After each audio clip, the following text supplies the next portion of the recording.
Good morning. Welcome to Wheeling, West Virginia, home of the 2023 Mountain East Conference Cross Country Championships. My name is Jack Withrow. Joining me today is Adam. Adam, it's a beautiful day for running around this course. This is cross country. This is West Virginia in the fall. This is classic. The weather is a little bit overcast here today, but it's in the 50s. It's pretty comfortable for the runners as long as you see the officials out there loving it as well. As long as the rain holds off, we think that it will. It's been misting a little bit here this morning, but the weather is perfect for distance running, and this is – again, this is a tough course. We'll talk about that a lot here today, but this is West Virginia cross country here in the fall. It's pretty standard. I was talking to the race director yesterday, and Chris Kreger, and he said the course is still firm. They've had some rain here in the area, but this course is still in good shape, so we should see some pretty good times today.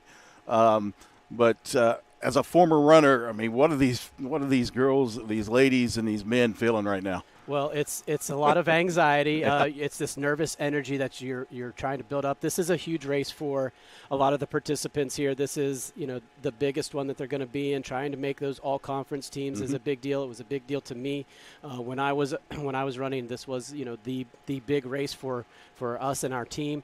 And, so it's that nervous energy. And you just have to get – what I tried to do is I always try to be nervous at the right time.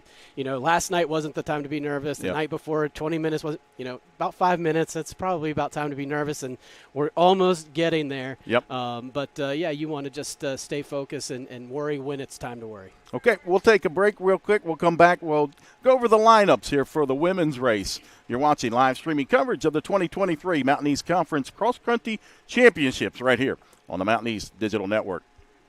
Health coverage for your family, your employees, and your company is one of the most important decisions you can make. The health plan proudly supports our active and healthy communities and has been your most trusted carrier for over 40 years.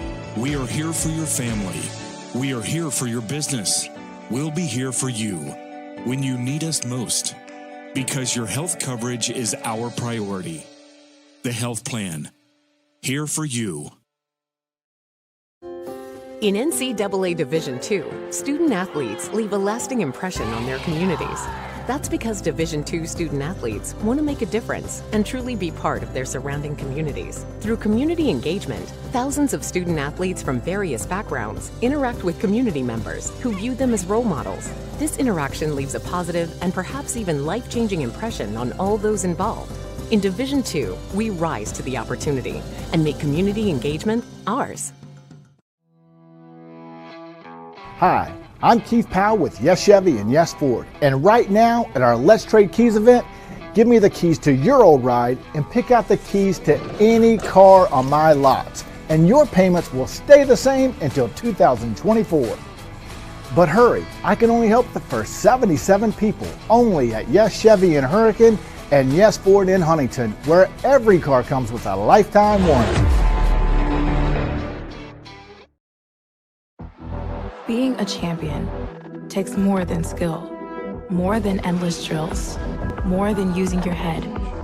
Being a champion takes the heart to give it your all, the agility to thrive from any angle, and the relentless drive to be the best. Welcome to Division II, where the pursuit is yours to create, and the question isn't, can you do it? It's will you?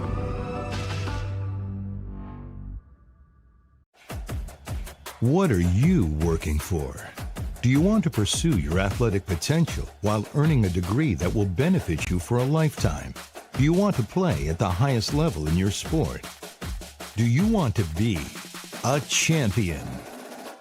That's what the proud members of the Mountain East Conference are advancing toward every day. Providing opportunities and pursuing excellence. The Mountain East Conference.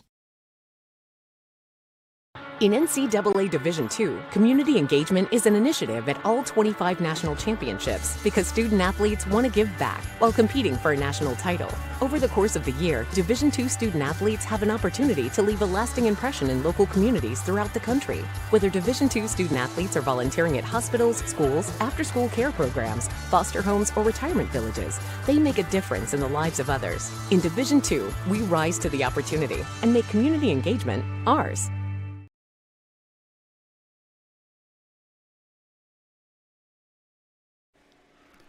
Welcome back to Wheeling, West Virginia, home of the 2023 Mountain East Conference Cross Country Championships. Jack Withrow, Adam Zundel. And Adam, you want to take a look at the women's lineups here before the race. I'll let you have it.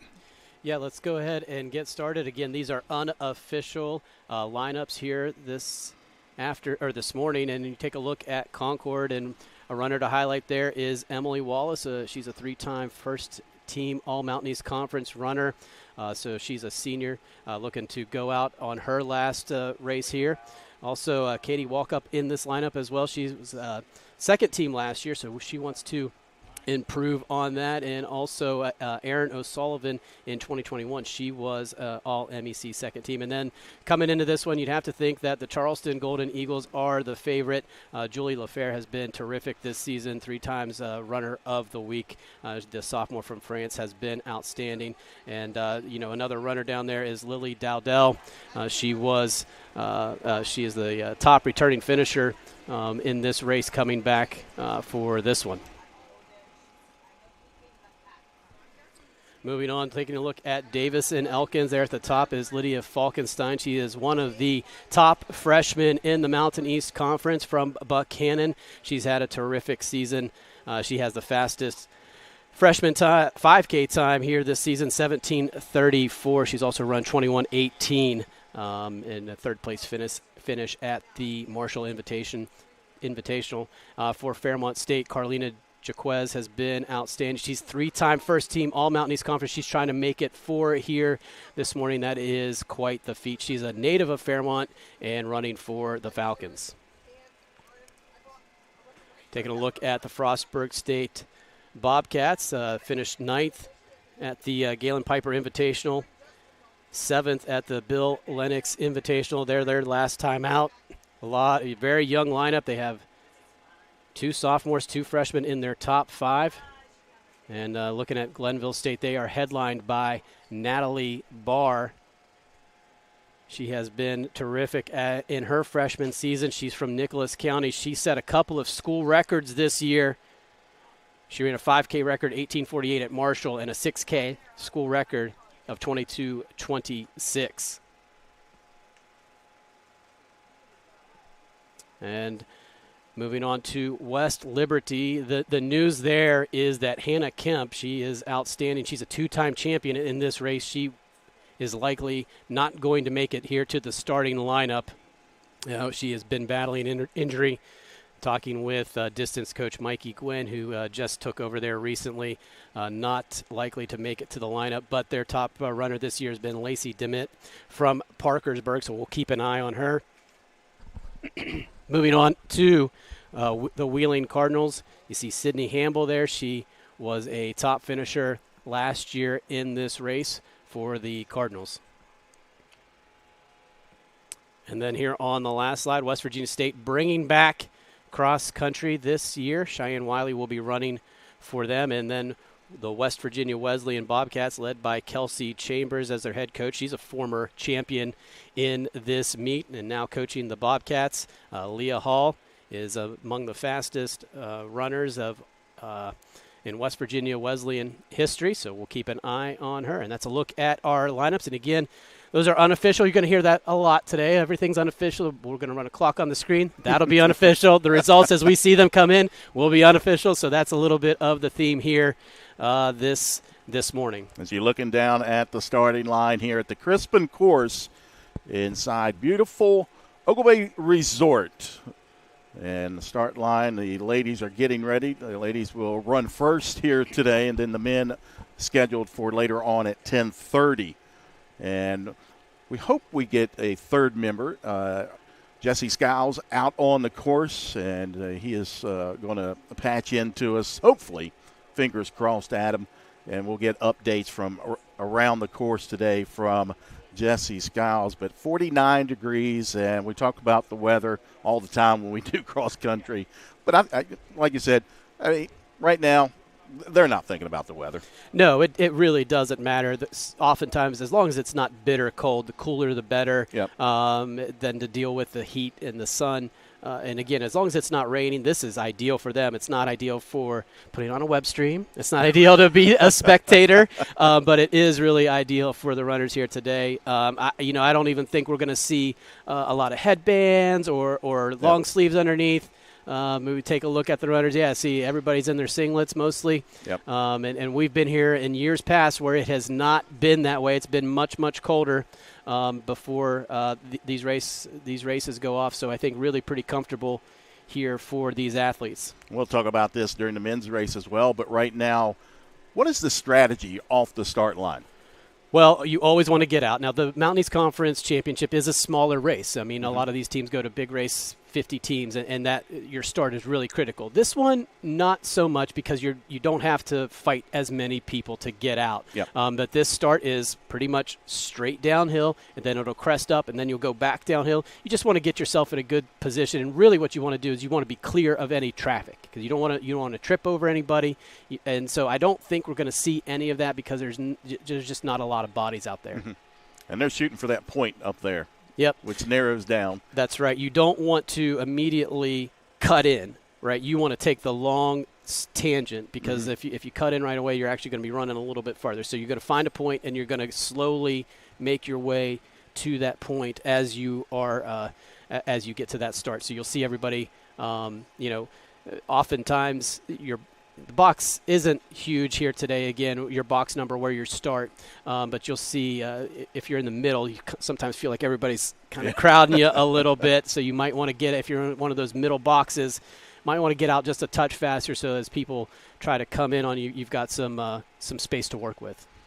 You see the fans have filed in here to the Crispin course today. Now they're bundled up and we're bundled up. That's and right. Like you said, this should have no effect on the runners today, as the women's race scheduled for the 9:30 slot.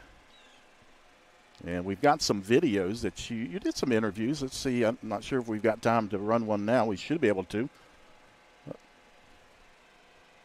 We'll take a look at that one right now. Tell us that we trained really hard for this and just give it all we got one last time. Be a family, work together, and run your hardest and have fun. I think he's going to say start out conservative and then push through at the end and pass the people that you need to pass. Probably you've worked really hard to be here, go do your best, and the results will show. No unbiased, it's definitely going to be Boone County where the sun doesn't always shine, but the people do. Go out there, have fun, race with each other, and enjoy it.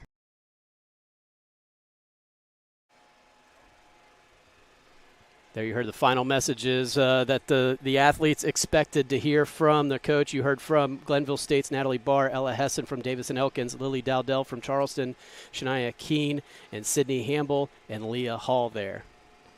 We're set to go, and waiting on the gunshot, and there he is to see the smoke. And they're away here at the Crispin course today, and a beautiful drone shot. And again, fingers crossed on the drone today, as we'll have Scott Abbott out there flying our drone today. Yeah, a great shot there. And Jack, I wake up on Saturday mornings and I watch cross country. That's kind of my life these days. But it is very difficult to produce a cross country stream. Everybody has trouble with it across the country, and so I really appreciate everybody's efforts here to try and bring this championship to as many people as we can, because it's a lot of fun to watch. We'll have, I believe, 4 cameras out and around the course, including the drone, and there you see the leaders.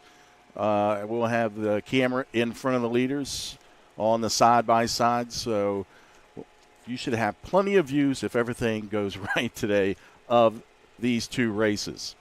Yeah, kind of looking back to last year and how things shook out. Hannah Kemp, we talked about her from West Liberty. She was 3rd in that race, and she's the 2-time champion, but is unable to make it to the line here today. Lily Dowdell, we mentioned, she was 4th last year. Mercy Jepletine, she's back in this race again. Julie LaFair, really leading the way for the Golden Eagles this year. She was 6th. Emily Wallace from Concord was 7th. She's back in this race. And Madison Woolwine from Charleston also back in this race, and Carlina Jaquez. So you have 7 runners in the top 10 last year that are back this year battling it out.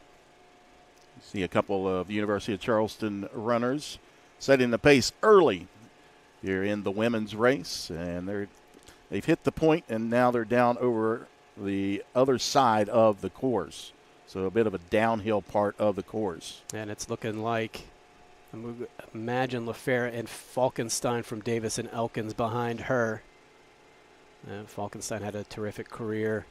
She was at Fairmont Senior and then was at Buchanan Upshur, and has really had a terrific season for Coach Piles at Davis and Elkins. They'll flatten out, as you see on that back side, and they'll go along the road there. Again, a beautiful day. If you're a leaf peeper, Adam, I mean, well, there you go. Well, now yeah, exactly. This is a great peak season. Yeah, and playing golf out here. Once the leaves hit and you hit maybe just a little bit wayward, you might end up having a tough time finding your golf ball.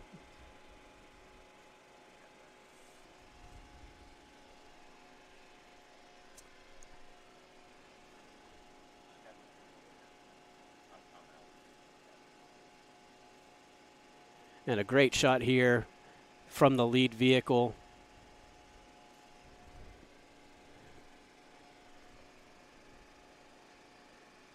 You see the mud out on the course, and it has been firm because it is a golf course. We did absorb a lot of rain here yesterday.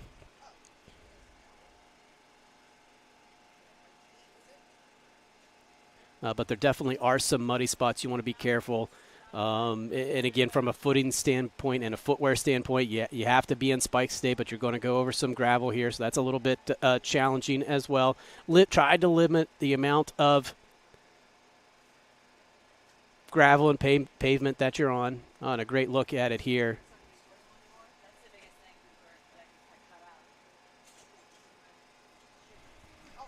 Saw our first shirtless fan today. You always see a few of those around the course every year. Yep, and you get a great look here at this pack coming in. Great job by the crew to collect that. Get a look at this pack here.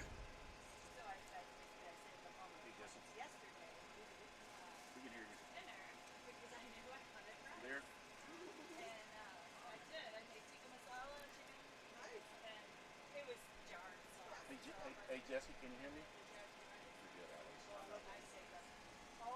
Hey, Jesse.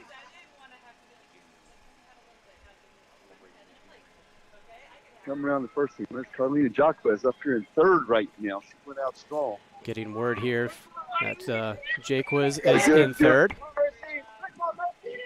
And again, Charleston is leading it, and Lydia Falkenstein is in second. I believe it's Julie LaFair in first. Yes, up in first. They're stringing out. The course, I mean, with the rain, is really in good shape here. Honestly, it's soft from the rain, but I mean, I think it will affect the times to some degree, but it's really not bad. The course is held up very nice. There you see Julie LaFair kind of going up that hill a little bit slower at that time. Yep. So they're coming through. Very good.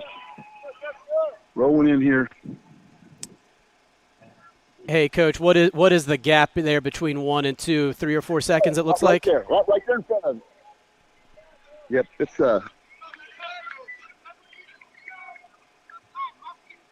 yeah, this is held up well. Hey, Jesse, can you hear us? Really good. Strong waist. Like Charleston just on the litmus test down through there, had 6 of the top 13 as they went by right here. Yeah, that's not much of a surprise here as Charleston really trying to execute a race plan. The favorite coming into this one, defending champion, ranked in the top in the country as well, ranked in the top 20, ranked in the regional rankings as well. And so the Golden Eagles doing some solid work here in the early portions of this one. As you see them looping around that green there, but we are stringing out here a little bit for this race here. Hey, Jesse, can you hear me? I'm out. Jesse. And again, the weather has held up. It is overcast, but it's relatively warm. Some of us are in shorts and some of us are bundled up. But again, this is running weather. I didn't put my long johns on today, so Yeah. I'm good. I told you, I walked out in jeans because I thought it was going to be freezing, and I said, oh, this is shorts weather, so we're ready to go. You did have a toboggan on. I did. So we're a little over 7 minutes into the women's race here in the Mountain East Conference. Let's take a quick break, and we'll come back with continuing coverage. You're watching live streaming coverage of the 2023 Cross Country Championships here in the Mountain East Conference here on the MEC TV. If things aren't scripted. If you're an athlete, we need people like you and translate those skills to officiating. You can get a lot out of it. It happens in every town, in every game. We never have a perfect game, but the rewards always outweigh the negativities.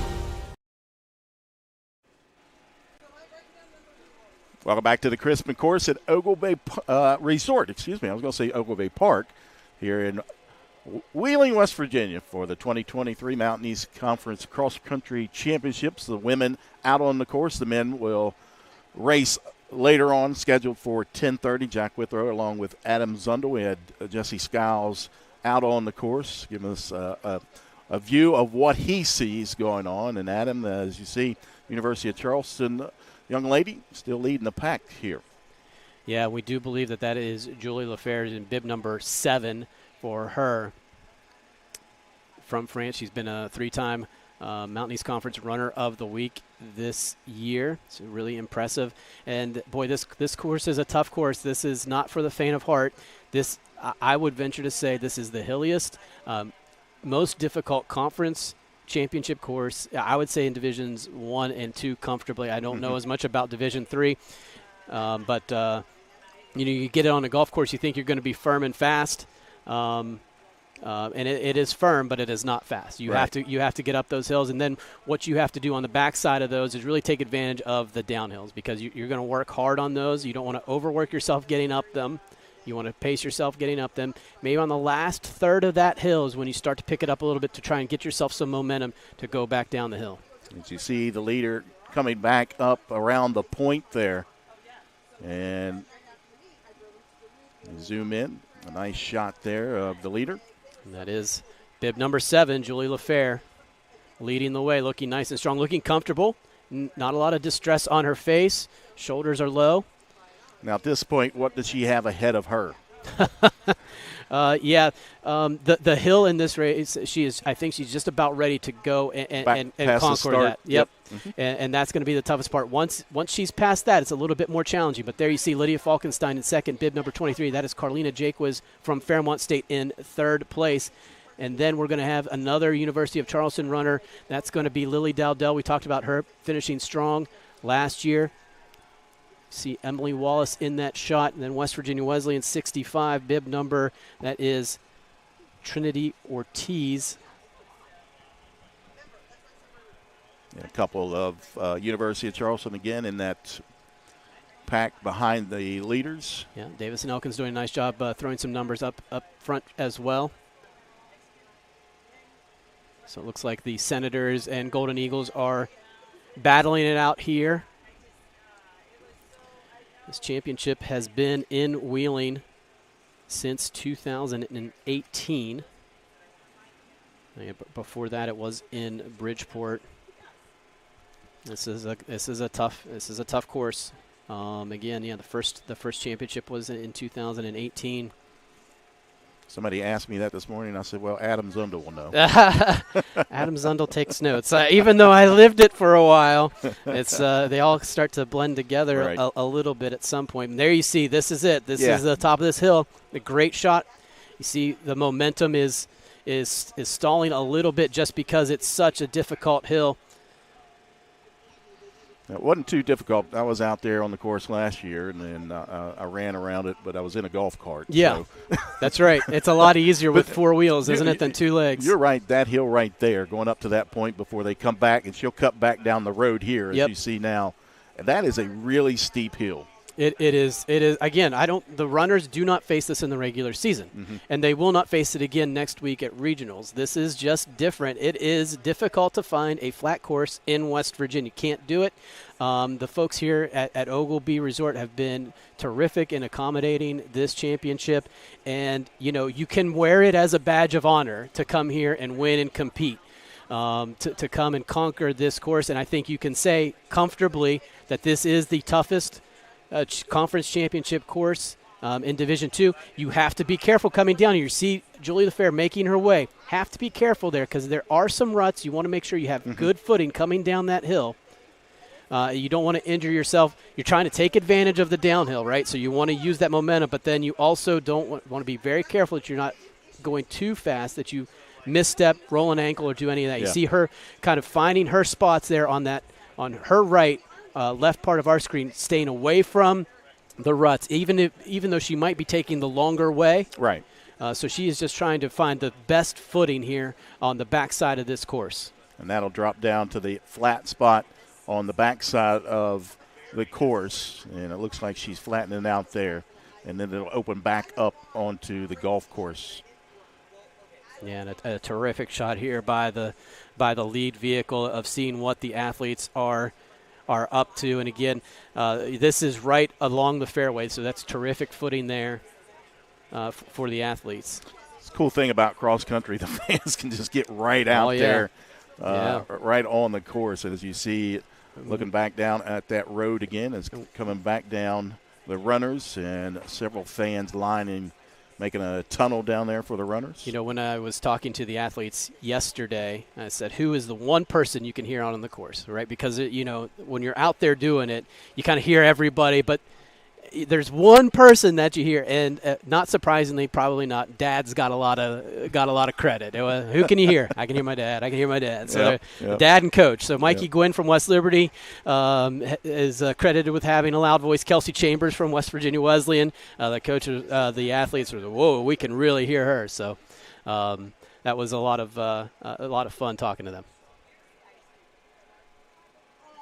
So as we're looking at the leader the road course, that is the leader coming back down. As you see, it's flattening out on that backside of the course. We'll step away and we'll take a quick break, and we'll come back with continuing coverage of the 2023 Mountain East Conference Cross Country Championships here on the Mountain East Digital Network. Health coverage for your family, your employees, and your company is one of the most important decisions you can make. The health plan proudly supports our active and healthy communities and has been your most trusted carrier for over 40 years. We are here for your family. We are here for your business. We'll be here for you when you need us most, because your health coverage is our priority. The health plan, here for you. Hi, I'm Keith Powell with Yes Chevy and Yes Ford. And right now at our Let's Trade Keys event, give me the keys to your old ride and pick out the keys to any car on my lots. And your payments will stay the same until 2024. But hurry, I can only help the first 77 people only at Yes Chevy in Hurricane and Yes Ford in Huntington, where every car comes with a lifetime warranty.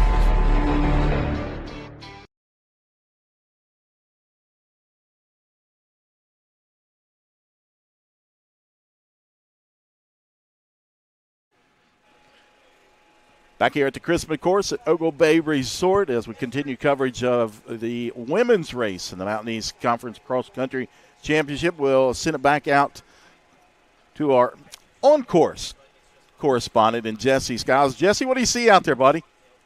Well, I'll tell you what, like as Adam mentioned earlier, Charleston, when they went by that first time, had 6 of the 13 spots, and there was some pressure being put on Julia up front. She has really pulled away, put a big chunk of separation now, and they're coming around the lower side, hitting this last incline to make the last sprint around to the finish.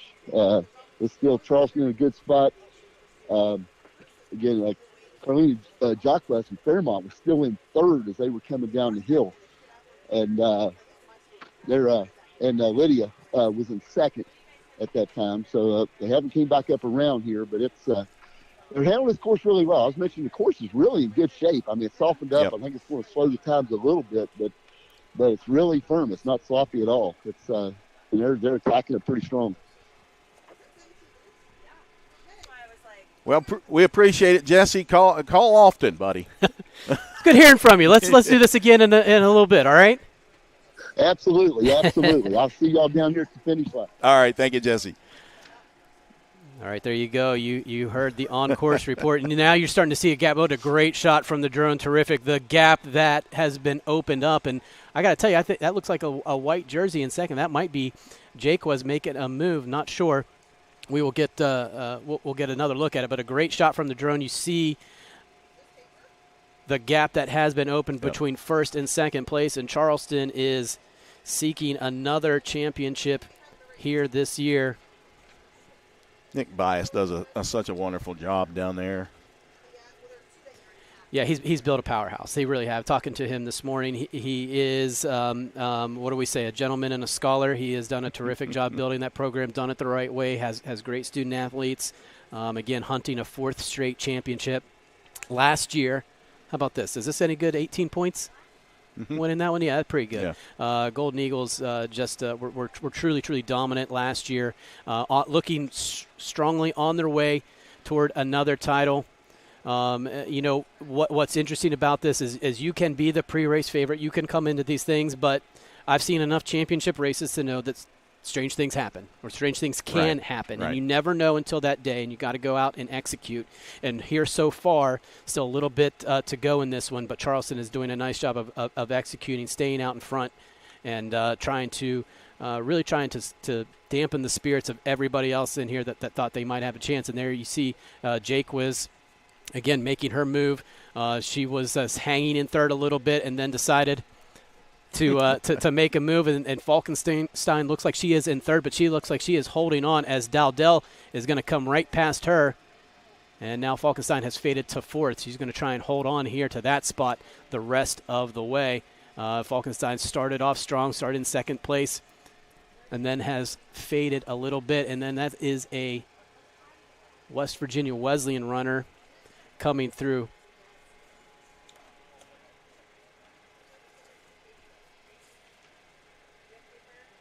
I try to get her bib number. It looked like it was 65, Trinity Ortiz, but I'm not sure about that. Yep. These girls now here in the latter part of the race, what's going through their mind here? You get home. You just got to get home. You've really navigated the difficult stretch in terms of the hills and things like that, and now you're just trying to measure up how you feel and when it's time to kick. So you've got to get around the backside of this. So there's some tennis courts. You got to make your way up, and you don't want to kick too early. So you got to measure up how you feel, how much you have left in the course, and how much you have left to give on your kick. And so it's just about and can you catch the person? Do you need to make a move and put a little heat on them now, or can you sit and hold? And I'm not sure if I'm seeing the bib numbers right, but I believe that was West Virginia Wesleyan's Leah Hall. I could be wrong on that one, but we will try to clean that up as we get through. And again, everything's unofficial, right? So yeah. I always have that as a disclaimer. Exactly. As now you talked about coming around the tennis courts. There's the tennis courts there. You see the leader, and there's Jesse again wanting to talk. Well, I think I hung up on him. Well, sorry, Jesse. Even on air. Wow. Got to do that discreetly. No. Yeah, coming down the home stretch, looking terrifically strong. And what you look for when you're a coach or you're a spectator, what's the body language like? How do they look? And LaFair looks just completely strong. You don't see where you start to see it is in the shoulders. The shoulders start to tense up and they get a little bit higher, or the head starts to bob and gets a little bit looser at the top there, or you start looking around. Is it somebody? I'm not feeling good. Is somebody Right. coming around me? So Right. those are the kinds of things. None of that here. She is looking super strong here. She made a surge. She really went out front at the start and just started to slowly build that lead. She has looked steady this whole way and in control. Yep. As you see, she has popped back out on the golf course portion, and she'll come around that green right there and then take the left turn and right down the finishing chute to the finish line.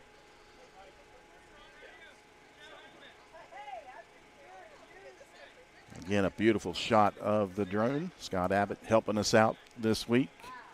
As you see her coming around the green, that final couple of turns before she'll shoot down to the left. Yep. And there she comes as you see the camera here at the finish line, and she looks strong. A little bit of a smile too, just a faint one there, taking care of business here, getting across the line. And she is gonna just go ahead and kind of relax, and she's very, very. There's that smile. There you go. She's the champion. Terrific time out there. You see down that chute there from the drone as they finish. And we look back out on the course. The runner's still out there. And we'll try to get to some official times here shortly. And again, today it's not about times, they are the metric, of course, but it's about winning. As we see, Carlina Jake was a terrific performance from her as runner-up, and Dowdell is trailing her. What a great run, what a great career it's been for Carlina Jake was. She's an all-region runner as well, so absolutely legit terrific to see her finish in second. Dowdell making her way here in third place. And another performance here for Charleston as their number 2 comes in, Lydia Falkenstein.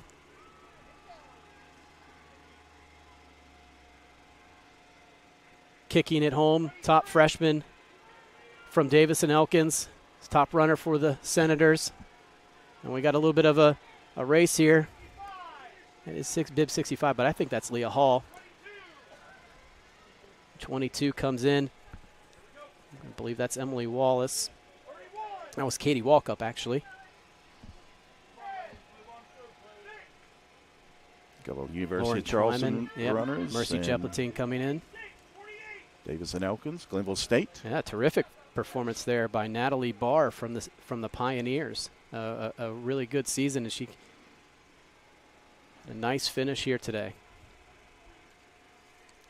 These runners give it all they have, especially at the end, and some of them collapse there just past the finish line. We call that carnage. Is that That's right. It's just pure carnage. And this this course is unforgiving, and it takes a toll on you. And what's difficult is as you're going up these hills and coming down them, you don't feel it as much. And then when you stop, it all just kind of sits and sits in your legs here. A couple of Davis and Elkins runner trying to hold off Charleston. Karoy making a kick on Hardman. She knows she's coming, too. Yep, trying to hold her off. I think she's going to do it. Nice job. Hardman's going to just edge out Karoy. Another pack making their way in here, as so important here as your 3, 4, and 5 runners come in. Every place matters. Displacing someone, pushing them back, and getting another point for your team. Those are 2-point swings that add up. Madison Cornett from Concord just coming through. And again, the carnage starting to gather here. Well, I was going to take, they've got the training staff here just to the far side of the finish line. They do a good job of taking care of the men and the women as they finish. Yeah. The goal is to the kind of the term that they say, or the phrase, is to finish on empty. So you want to cross that line having nothing left to give. So that's why you see these runners hitting the turf.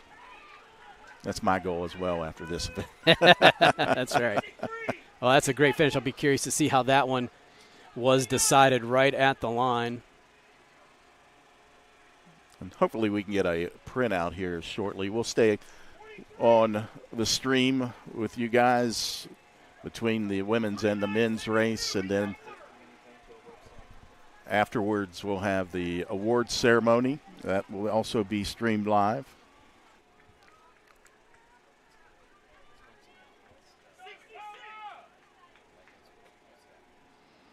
Again, we remind everybody the results will be posted over on the Mountain East Conference website, mountaineast.org. Later on. All kinds of coverage there on the website. Photos, results recap. So it'll all be there here in just a little bit as everything gets sorted out. Have a way to go. And again, the run of show here today is the men's race will come up at 10:30, and the awards, which will be streamed live, will start about 11:30. Tough to have a hard start on that as everything gets kind of sorted through, but that's right. That's the goal.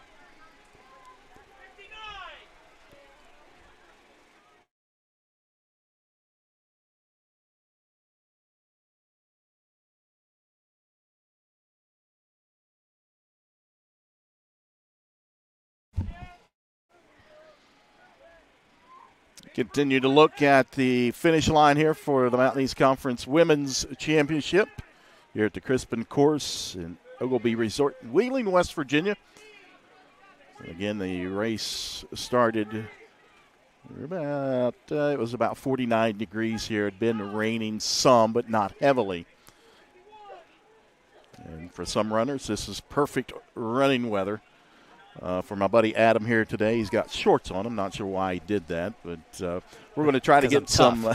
Yeah, we got our winner right here. We're going to bring our winner in, and I'm going to hand over my headset to her. And, Adam, you can take it away. You got it.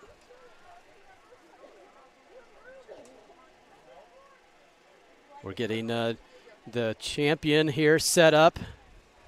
Julie, congratulations. Thank you very much. So what was the game plan here today? The game, it was to win on the team, with my team, and it was my second time to run this course, so I was not really scared because everybody talked about this course like a very heavy course. Right. But it was funny because back home, I'm from France, and back home we're used to run on the hilly course like that. Right. We saw you coming down that back side of the course where footing can be a little bit tricky. How did you navigate trying to find the right place to get your footing where it was a little bit rocky and a little bit gravel, and try to navigate your way through that? Yes. Yesterday we ran the course for the checkout, and our coach said us to maybe run on the right side. Yep. So that's what I tried to do, but it's hard because there is some part with a lot of mud and part with rocks, but I managed it and it was fine. How do you feel about the team's performance here today? I'm really proud of them. So my teammate Lily did third, and I'm really proud of all the team. All right, congratulations once again, the 2023 Mountain East Conference Women's Champion. Thank you very much. You got it. All right, there was Julie LaFair, the champion. And again, we'll get some times and results and things here soon. We're going to grab a couple more athletes here shortly. We're going to step away and take a break here, though, just quickly, and we'll bring some more athletes and interviews and wrap up the coverage here on Mountain East Conference Digital Network. What are you working for? Do you want to pursue your athletic potential while earning a degree that will benefit you for a lifetime? Do you want to play at the highest level in your sport? Do you want to be a champion? That's what the proud members of the Mountain East Conference are advancing toward every day. Providing opportunities and pursuing excellence. The Mountain East Conference.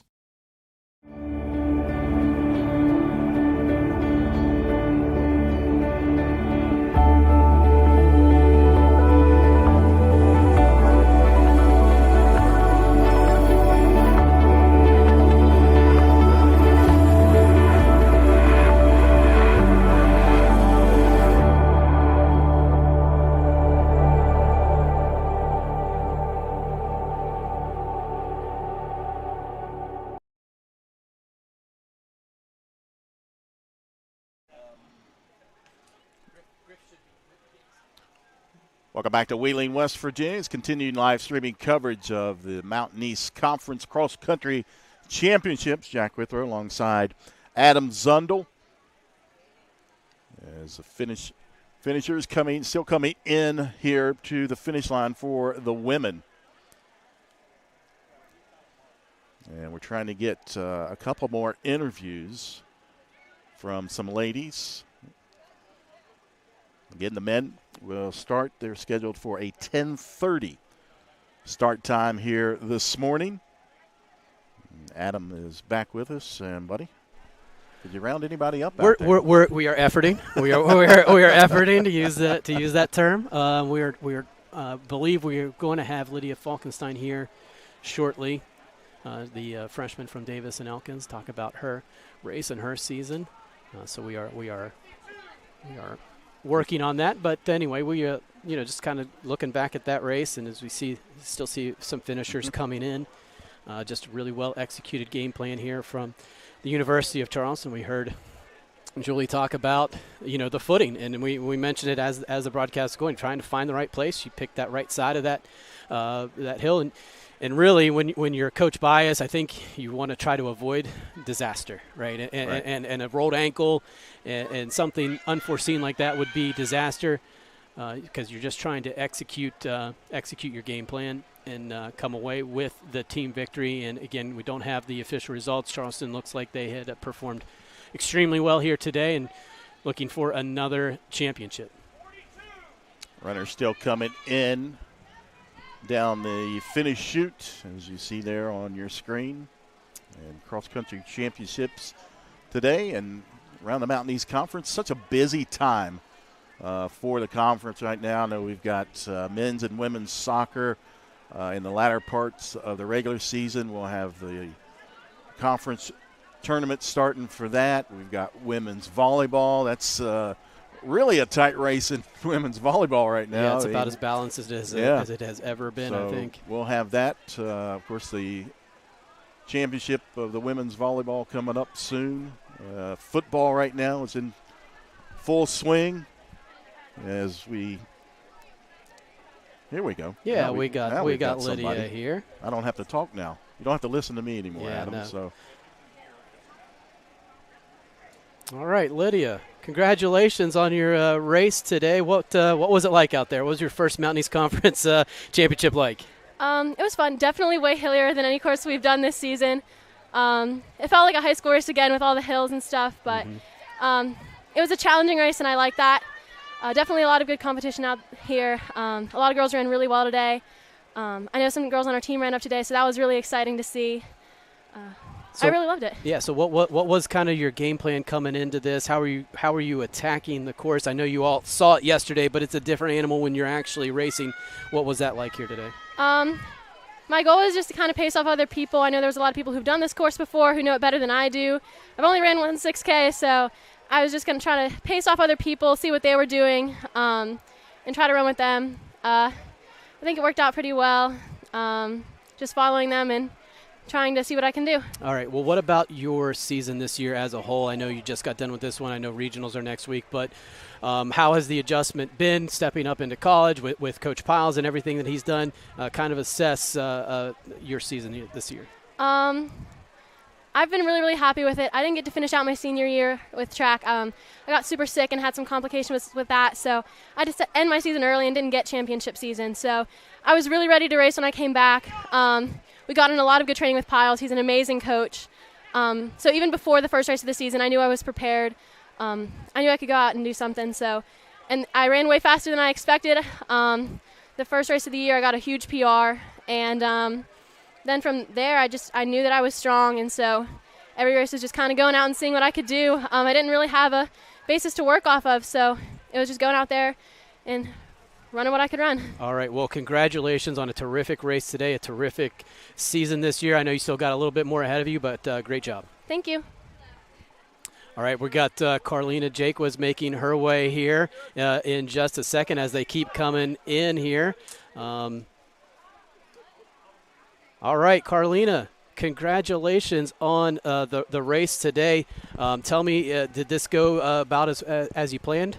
It did. It was It was a good race. I kind of went into it with the mindset that this is kind of like a fun race, considering like regionals really matters. But it went well. I was pretty happy with it. So. It looked like you made your move on Lydia, who we just added here halfway through. Was that kind of the plan, or how do you attack this? I mean, this is you've been on this course a few times. What was the strategy? Yeah, I mean, ultimately, it just kind of, if you're not hurting in the race, you need to hurt. Your job is to hurt during the race. So, there's just a point in time in the race where you decide, like, I want this a little more. So.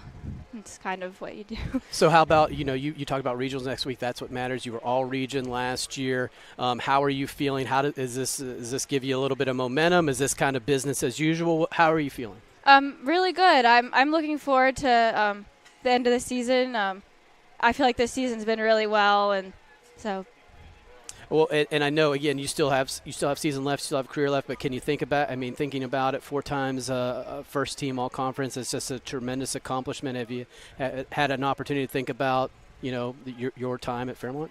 Yeah, I've been really grateful to be able to compete at a collegiate level and be able to give everything I have for the last 4 years. I find so much joy in running, and so it's just become a part of my life, and yeah, I just enjoy it a lot, and so being a 4-time, all-conference runner is really just a blessing, and so.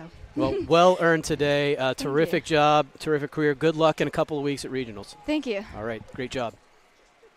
There you have it. Carlina Jake was from Fairmont State. She was runner-up today. Terrific performance from her. Again, 4-time all-conference runner. That is no small feat. That is consistency throughout your career. We're going to go ahead and take another break here. Thanks for watching the Mountain East Conference Championship on the Mountain East Conference Digital Network.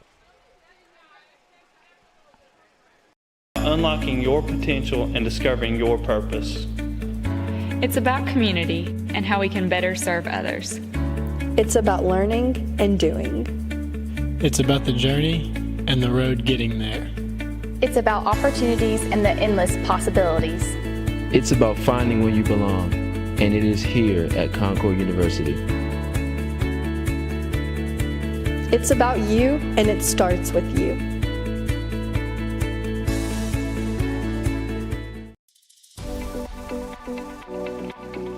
At Glenville State University, you can discover friends to last a lifetime, professors who broaden your perspective, and the skills and education for future success in a small town environment.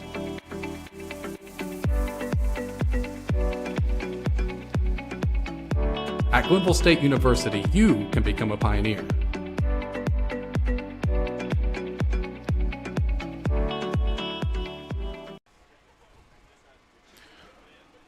Welcome back to the Crispin Course here in Wheeling, West Virginia, as we continue our live streaming coverage of the 2023 Mountain East Conference Cross Country Championships. Jack Withler alongside Adam Zundel. And Adam, you got to talk to a few ladies here after the race, and they were all excited, especially you got to love the excitement of the freshmen.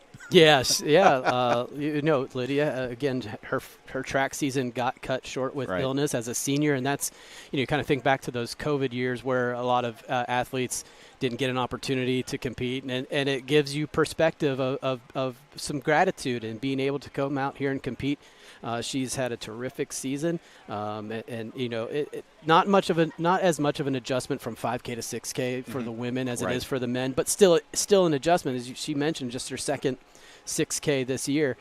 So that is a little bit of an adjustment, but she was able to navigate that well. And again, Carlina Jake was with a terrific career, finishing second here today, and our champion, Julie, was just went out and executed. I liked when she said, "Yeah, it's hilly, but we got some hills in France too." So it wasn't completely unusual for her. So I think she took that in stride as well. Does the hills and the training here for the institutions here in West Virginia in this conference, does that help them as they go to regionals and on, or what? Well, it's a good question, Jack, because the regional course is straight flat. I mean, it is almost like a grass track. And so, you want to be strong in your muscle, but you also need that foot speed too. So you have to mix it up. So as you're training, yes, you're going to do some hills with this championship coming up, but next week for the men, it's a 10K. It's still about getting some speed and getting some turnover and getting some workouts where you can be on flat ground and just get used to running fast. Yep. Well, we're still awaiting results. We see Chris Krager into the tent now as they work frantically, and they do such a good job of putting this this race on. And I know he does track and field. Yep. He does so many events with his company, K&J Timing. Yeah, it takes a village, right? I It mean, does. as we see here with a terrific production setup, it's a lot of cameras, a lot of electronics, and that's just kind of this side of it. And then you Right. have all of the finish and timing equipment to make sure that this is a smooth championship, that the athletes get the best experience possible, which is always the goal of the conference, is to just, be as professional, be as high level as possible. And I think that these athletes here in the Mountain East Conference are treated in that first-class manner that you would hope from a championship. Right. I agree with you there. And, of course, like I said, we're still awaiting results. As soon as we get those, and we may not have those until the men's race starts. Right.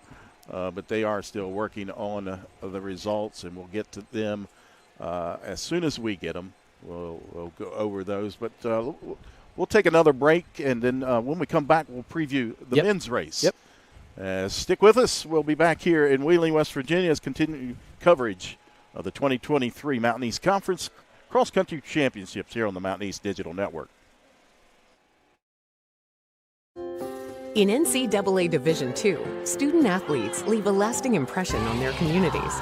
That's because Division II student athletes want to make a difference and truly be part of their surrounding communities. Through community engagement, thousands of student athletes from various backgrounds interact with community members who view them as role models. This interaction leaves a positive and perhaps even life-changing impression on all those involved. In Division II, we rise to the opportunity and make community engagement ours. Davis & Elkins College will shape your future through personalized curriculum and career-focused internships. D&E is known for the quality of nurses, business leaders, and teachers we prepare for the field. We're leading the way with pre-professional programs developing the next generation of physical therapists, veterinarians, doctors, and lawyers. Our location makes programs in resource management and outdoor recreation a natural fit, and our roots run deep in theater and film and visual arts. With distinction and excellence, we provide an affordable education designed just for you. Being a champion takes more than talent, more than the perfect pass, more than using your head. Being a champion takes the spirit to always push harder, the ability to overcome any hurdle, and the fire to be the best. Welcome to Division II, where the pursuit is yours to create. And the question isn't, can you do it? It's, will you? What's possible when you have the freedom to explore things that inspire you? To be a part of a community that supports and challenges you. Where can you go to find the space and time to reach your goals? Who can you become when you're able to make connections in a place where you belong? Find out what's possible at Frostburg State University.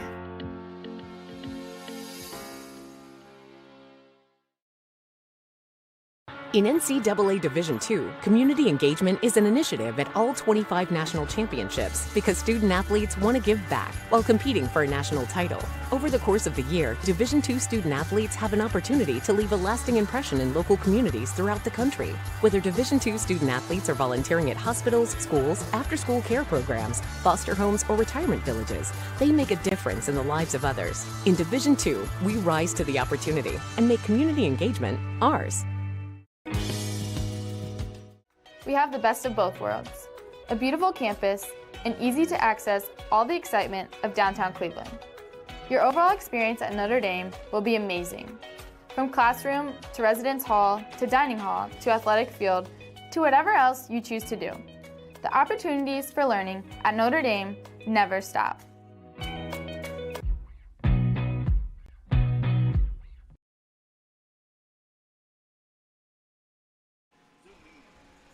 Welcome back to Wheeling, West Virginia, here on the Crispin Course Ogle Bay Resort for the 2023 Mountain East Conference Cross Country Championships. The women's championship just concluding as we got to talk to the top finishers there, Jack Withrow, along with Adam Zundel, our producer in Butch Mounts today, and bringing some beautiful views. We had the drone up, Scott Abbott helping us out today, and then we had some volunteers out running our cameras. Just a wonderful job today so far. Keep your fingers crossed, Adam. Always a caveat, always so far, right? But a terrific job of production here from the first race, and a great race by the athletes. Getting ready to look at this men's championship here coming up in just a little bit. We talked about the challenges that this course presents. Let's take a look at this course map here for 8,000 meters.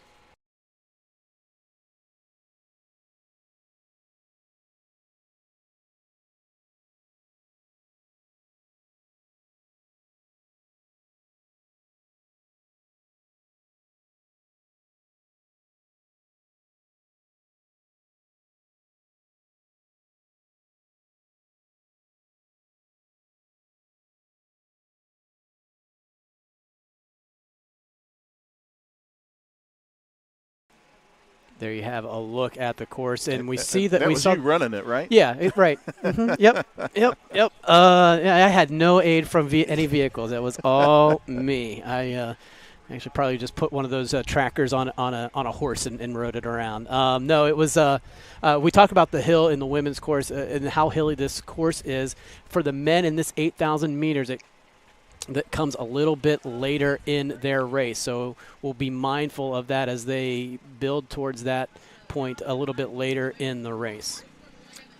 You did a couple of interviews there yesterday with some athletes. You asked one of the questions of how they prepare for this race. Let's take a look at this one here. We've all been pretty excited to get this race done. And the training's been going well, just been stacking weeks. Everyone's been training smart, training hard. So, excited to get it done. I'm nervous, of course. It's a hilly, muddy, wet course. Team, I think they're excited, but we're ready, I think.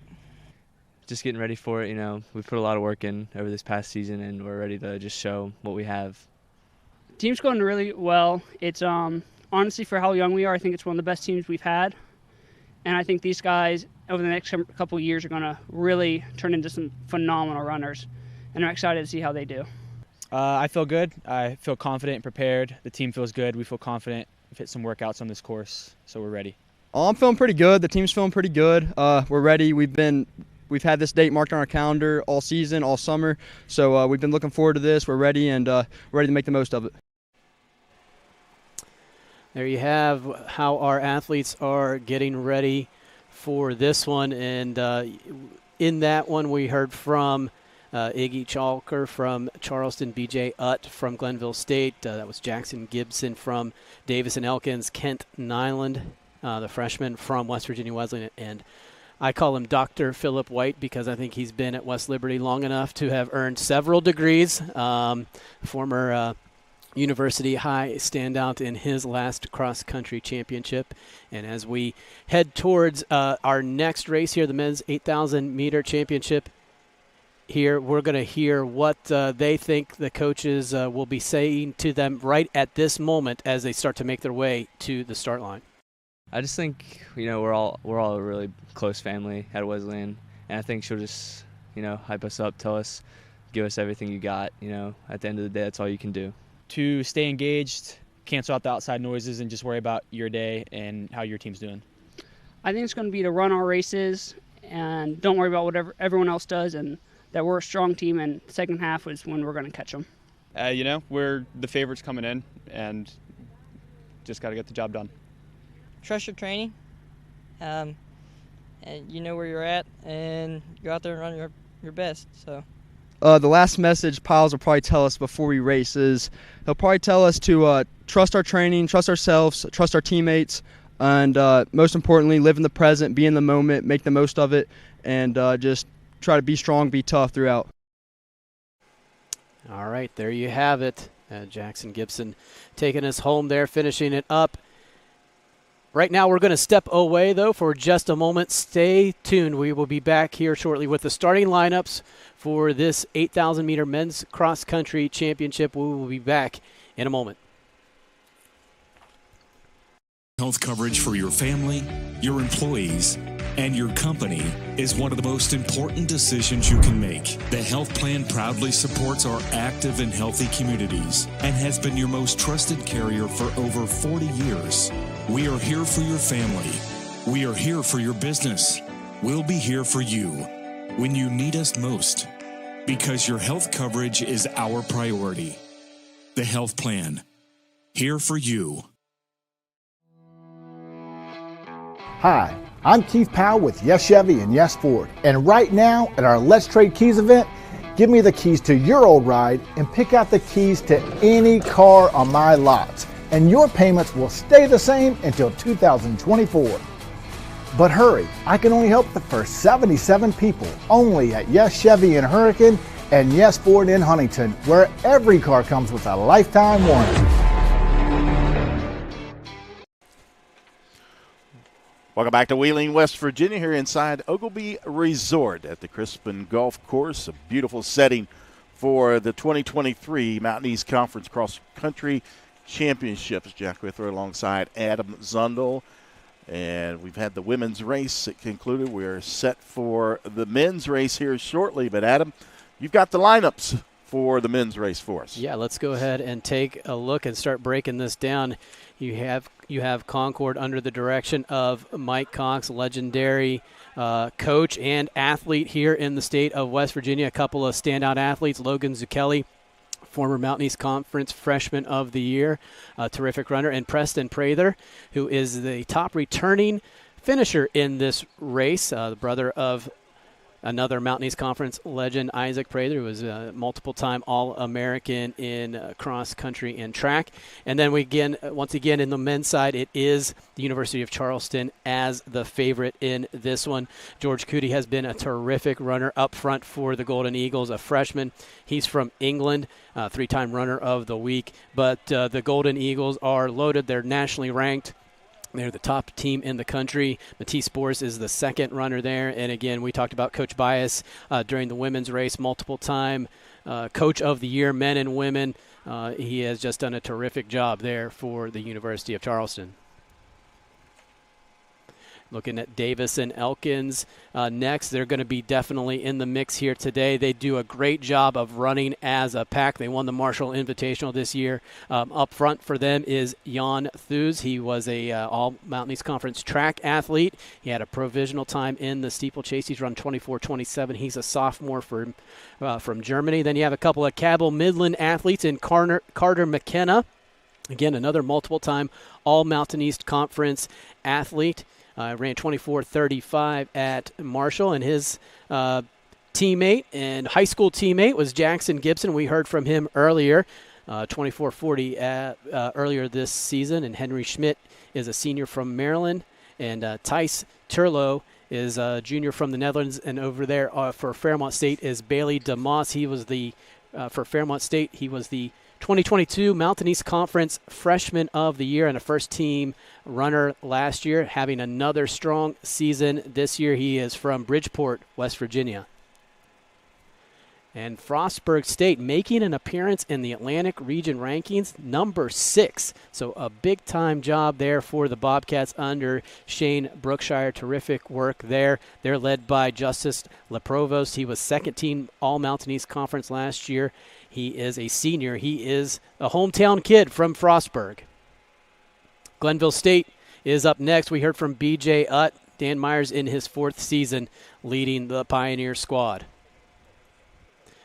All right, here come the West Liberty Hilltoppers, and a little bit of a coaching change there as Coach Jason Falvo is leading the program, but Mikey Gwynn is the assistant. He is in charge of the distance athletes. Robert Allen, he is a sophomore from Moundsville. He's had a terrific year this year. We talked about Dr. Philip White running his in this championship here again today. So, but despite Philip White, Hilltoppers are a pretty young team with Francis Toohey, Jasper Brown, both sophomores and having strong years. And for Wheeling, they'll be led by Isaiah Browning. He is a senior. He had a really strong finish at the Lock Haven Invitational, and he is a former runner of the week this season. And you take a look at West Virginia State, again, bringing the program back and getting it started. Eddie King Jr. is the top runner for the Yellow Jackets, and West Virginia Wesleyan will be led by the freshman from Frankfort, Kent Nyland. He has done a really good job this season. Fastest 8K time since 2017, Kent Nyland had this season. And Evan Piles was all second team Mountain East Conference a season ago. Again, these are the unofficial lineups here today for this championship as we are getting ready to start here momentarily. About 3 minutes before the start time, you see looking down the start shoot there at the starting line, the men are getting set to go, and I know you got some results from the women already.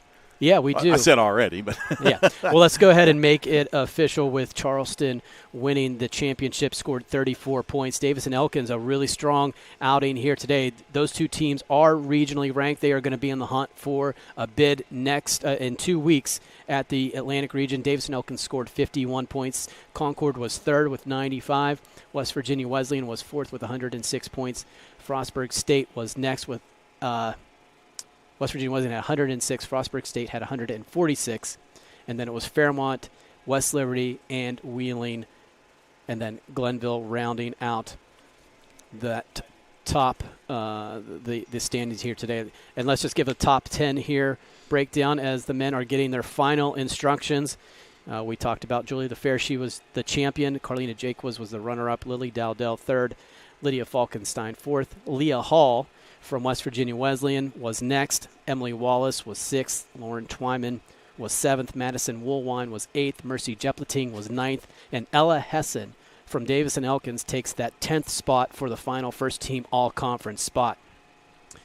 The second team will be comprised of Glenville standout Natalie Barr, Savannah Hardman, Jeanne Conroy, Leah Market, Miriam Al-Zubi, Alana Dice-Gerard, Madison Cornett, Cameron Wheeler, Katie Walkup, and Lacey DeMitt, the freshman from West Liberty, takes the final second-team all-conference spot. So those are the results from the women's race. All results will be found on mountaineast.org. Check out the Championship Central. They're here momentarily, and all the results will be posted from both the women's, men's race, photos, all kinds of good stuff there. You can go back and relive the action with us as well on the video archive. Exactly. As you look down at the start for the men's 2023 Mountain East Conference cross-country championships, and a beautiful view from the drone. We've got 4 cameras out on the course again for this one, just like we had for the women's earlier, as we await the shotgun start here at Ogilby Resort here in beautiful Wheeling, West Virginia. Again, to reset the weather here, it is perfect for running. It's not great for the fans and spectators, but it is absolutely perfect for running in the 50s, overcast. You don't see any, I don't say any, but you don't see many long sleeves. Only on the spectators. That's right. And I tell you what, I came up here for the first time just after our COVID in the 2021 spring season when all the sports were pushed to that spring season, and you just didn't have the fan support that we do. And it's so good to have the fans back out on the course again the past 2 years. Yeah, this is a sport where you need some of that external motivation every now and then, and the crowd really brings something to it. And it's special to have, the fans, friends, and family cheering for you, and kind of by your side and urging you on. And trust me, being a spectator is not easy. As you see the movement oftentimes going past it, you see, okay, we got him at one point. We're going to run and sprint across, get to the other point, try to cheer for him there.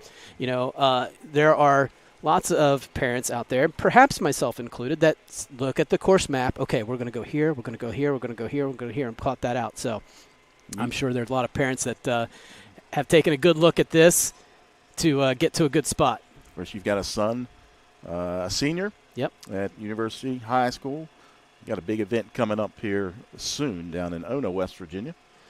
The West Virginia State Cross Country Championship, and Hopefully we see you down there sprinting as a fan. Yeah, well, if the camera's on me, you'll see me sprinting.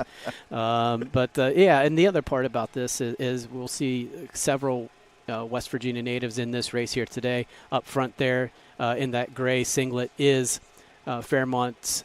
It's from Concord, but Fairmont native Logan Zucchelli. Again, a former freshman of the year in the league, and he's going to try and mix it up here today. We talked about a couple of Cabell Midland athletes from Davis and Elkins, and Bailey DeMoss, Fairmont State, first-team all-conference runner last year from Bridgeport. So a couple of West Virginia natives who performed well in that state meet in Ona, West Virginia, are now taking their talents to the next level and performing well. Yep. Take a look on that backside where they have dropped down over the hill and a little bit of a flat part of the course. Of course, you know, as we've already watched the women, the hills are coming, and they come quick here on this course.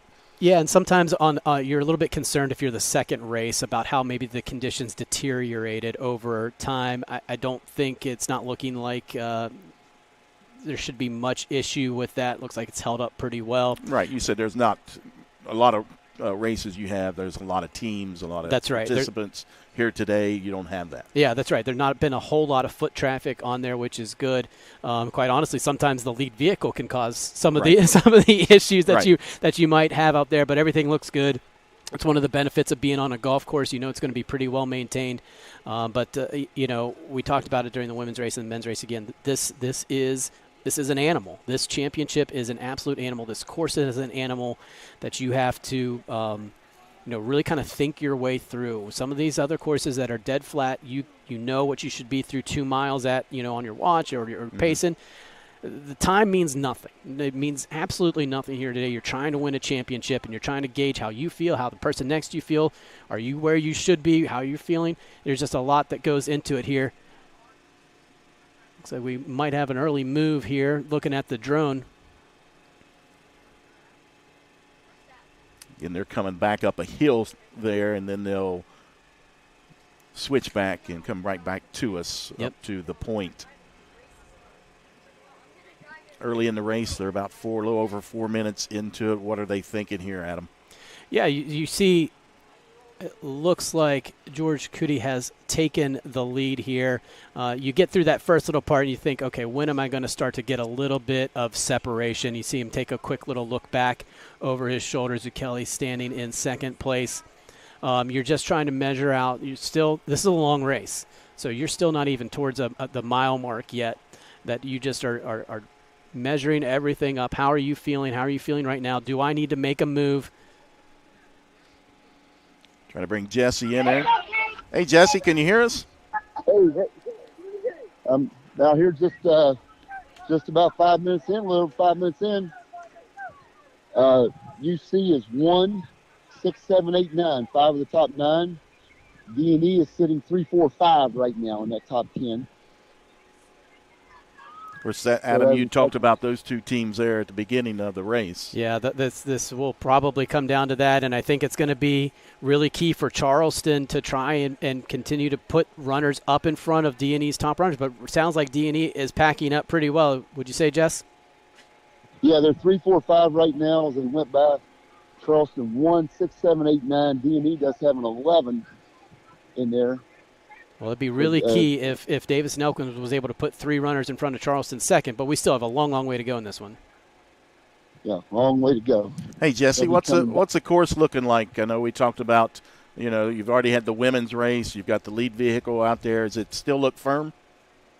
It really held up well. Like I said, a little soft. It might be a little slower, but not sloppy at all. I mean, they're gripping. They're able to turn it over a bit. Well, we appreciate you calling in again, Jesse. You're doing a wonderful job out there for us. Hey, don't be a stranger. Call back. Good deal. When they swing back around here about a little over 5 minutes, I'll give you an update of where they're standing coming back down through here. Sounds good, buddy. All right, thanks. Jesse Skiles, our correspondent, out on the course. Hey, we do it all here, don't we? Listen, is there anybody that knows more about this than Jesse Skiles? The mayor of Campbell's Creek. Everywhere. Mayor across country, that's for sure. I'm just kind of flipping through here to as this men's race continues to see, Julie LaFerre ran 23:01 in that to win that one. And that, I believe, I'm going to check, that might be a course record because under 24 is good. So to be almost under 23 is really remarkable. Yeah,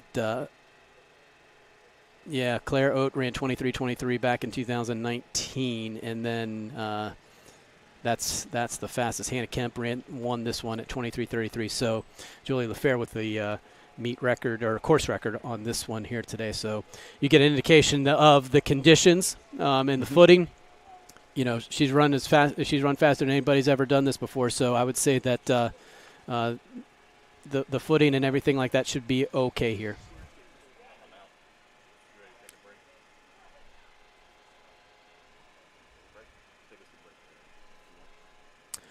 All right, just climbing up this hill. We are going to step away for just a moment. Stay tuned for continued action of this men's 8,000-meter cross-country championship on the Mountain East Conference Digital Network.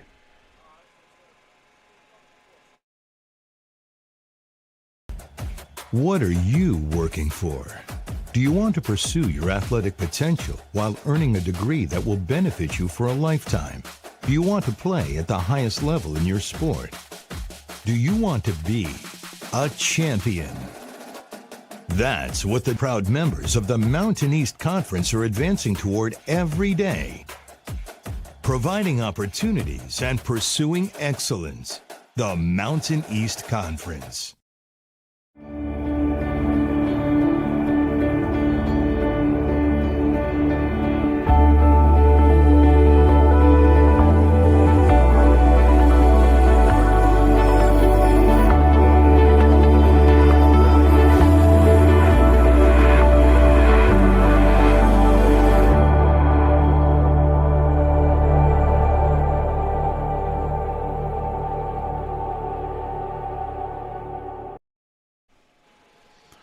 Welcome back to Wheeling, West Virginia, here on the Crispin course, Ogle Bay Resort. Jack Whitler alongside Adam Zundel. As you see the runners coming back down that start chute that they just went out at them, and now they're coming back and looking for that big hill, as you can see it out at the top of your screen, and then that's the big one here on the course. Yeah, follow the cart path up a little bit. As you're watching, you can see the lead vehicle.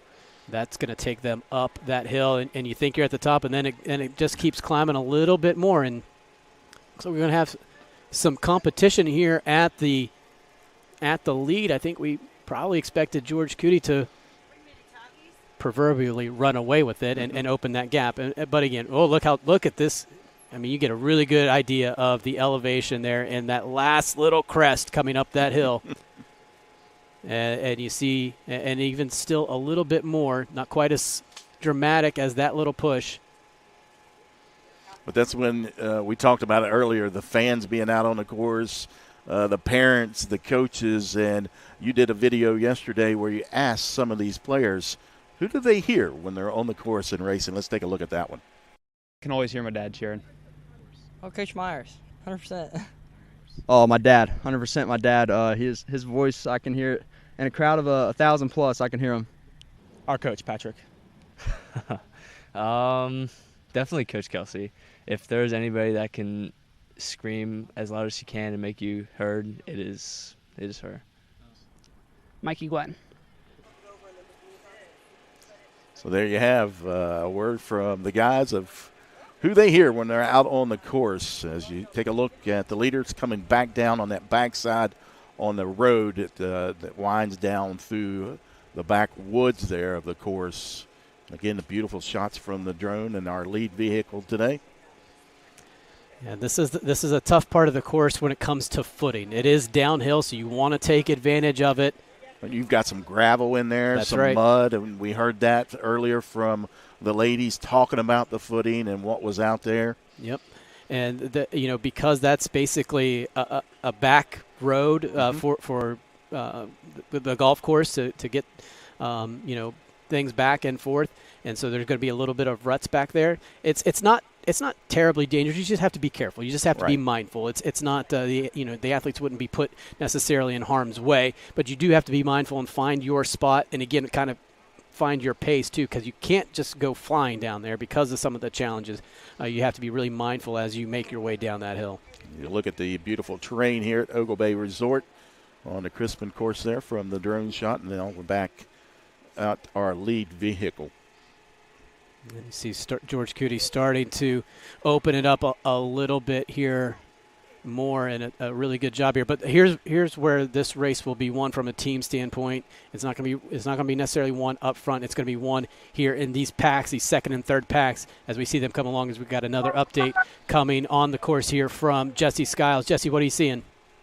Yeah, they're coming down the hill down here by the backside of the tree line. Charleston was sitting 1, 3, 4, and 6. D&E was 2, 5, 7, 8, 9. So if we were going live scoring right now, Charleston would have the win. It would be close. It would be just about 4 or 5 points. And there's a lot of race left. Yeah, what are some other what is happening in the back of that pack? Those 4th, 5th runners. Is this where that's going to be decided? Where this team championship is going to be decided? It will be a little bit of a gap, but Charleston's 5 was, I believe, 12 coming down here and looking pretty good. But I think a lot's going to happen right there. Where I said D&E was 7, 8, 9. Charleston had the 6. They were all within just a second of each other. It was bang, bang right there. So I think there's still a couple hills to navigate on the backside here, and I think that's where there may be some separation, may decide this thing right here. Again, Charleston's in a good spot, but D&E is still within striking distance right now. Anybody looking, are you able to see them on the hills, maybe who's attacking them in a better way, either team, or is it just pretty individualized on who's able to navigate those? Pretty individualized right now. I will say there's that group of 3 at D&E that is 7, 8, and 9 have been working together.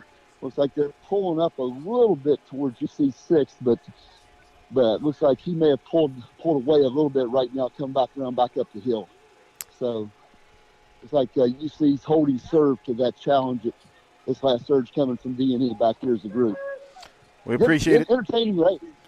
Yes, we appreciate, again, Jesse. Give us a shout here in about another 5 or so minutes, and we'll check in with you again. Okay, I think the next report may tell a story, so I'll be back to you. Look forward to it. What a great update there from Jesse Skiles, as you hear it, really kind of setting the stage here for this team race.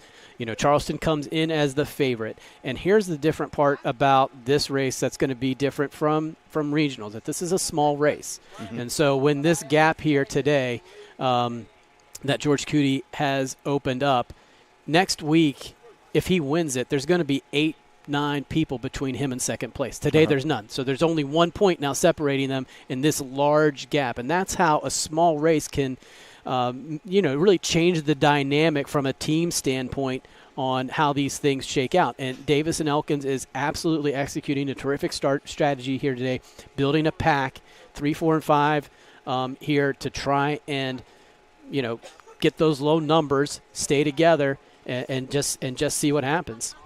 As you see the leader for the University of Charleston coming back up the hill there on that slight incline, back out into the golf course, into that area of the start area. And he'll go out to a point and around a tree and then head right back to where he comes from.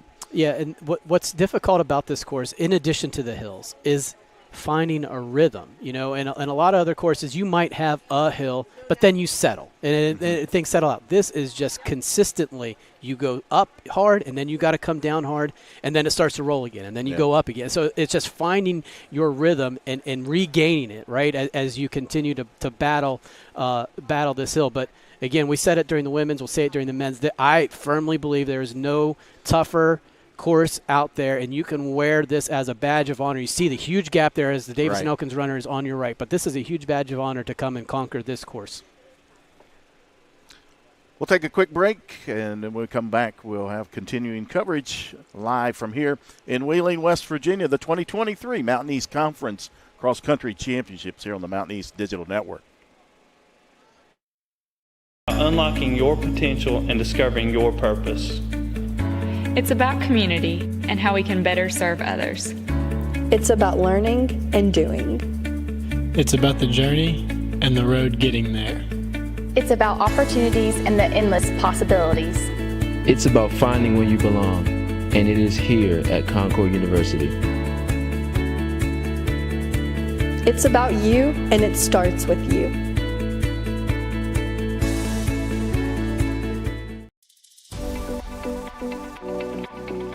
At Glenville State University, you can discover friends to last a lifetime, professors who broaden your perspective, and the skills and education for future success in a small town environment.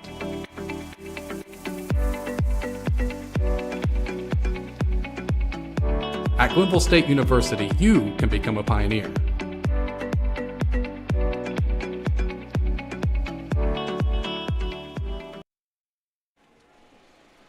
Welcome back to Wheeling, West Virginia. Continuing live streaming coverage of the 2023 Mountain East Conference Cross Country Championships. Jack Withler alongside Adam Zundel. And Adam, you look out at the lead vehicle and a big gap there for our leader. Yeah, George Cootie is, we believe he is the leader. He has built this lead here today slowly, steadily. He had a large gap. It's just about, again, kind of getting home and making sure that he does what he needs to do.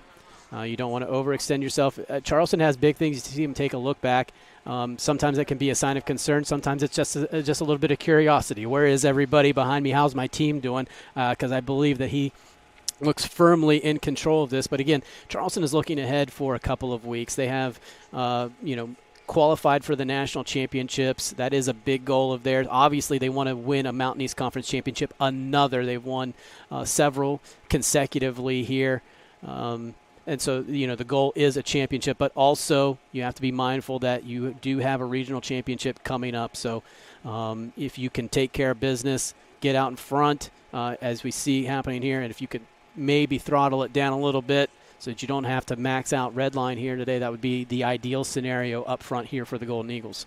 You talked about how the ups and downs of the rolling hills, and that was a great view there as you see the leader winding his way around the course, and there's a shot out there on that point.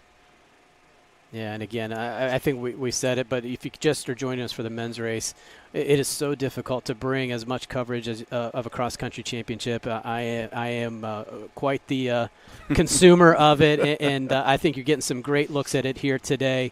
A terrific job trying to paint the picture here. We got an interesting team race going on in this one. It looks like the individual race is pretty much settled unless disaster were to strike, but that is George Cootie, we believe, way out in front here, leading the way for the Golden Eagles. And it wouldn't be made possible, these championships wouldn't be made possible without terrific corporate sponsorship. The health plan has been a terrific corporate partner for the Mountain East Conference in its 23 championships. They are headquartered here in Wheeling, West Virginia. It's committed to providing quality health care service to its members, implemented through superior service across its footprint. Now the men have to take that hill again, don't they? The big hill? Yeah, that's they got to head up there, and there we see that's Iggy Chalker in third. And here's the race.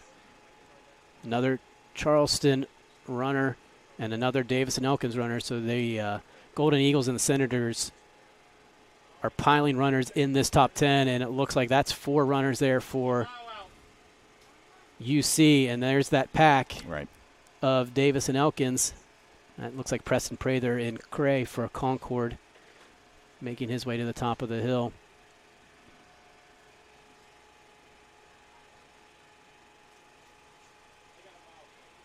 And we got less than a mile. We're hearing from our officials making their see that the start line there, the start line box was on the right side. That was Logan Zucchelli, who just went out of the screen there.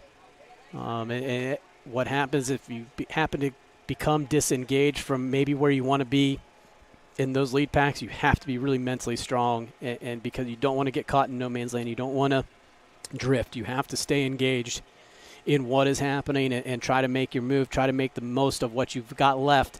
I would say there aren't many easy parts of this course, but so you just have to summon whatever strength you have to get to a point and try to bring this sucker home. Yeah.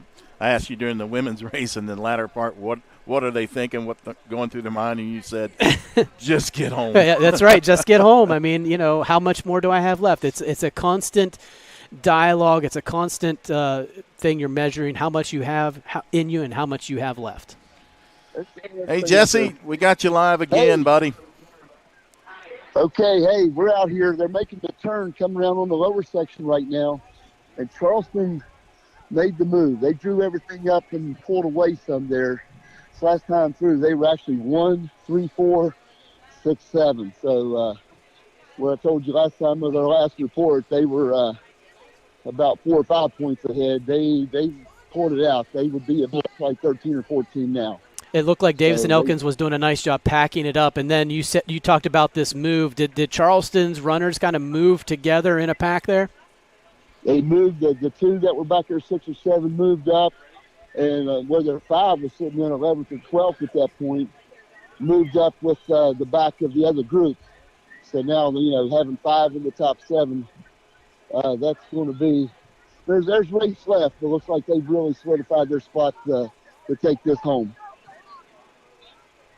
As we see the leader on the lead vehicle and entering into that wooded area, and then, of course, through there they come out around the pickleball. They've got pickleball here now. Oh, okay. I was calling them tennis courts, like a barbarian, right? It's both out there. It's tennis courts and pickleball. So yeah, but no, it's a valiant effort by D&E coming after them.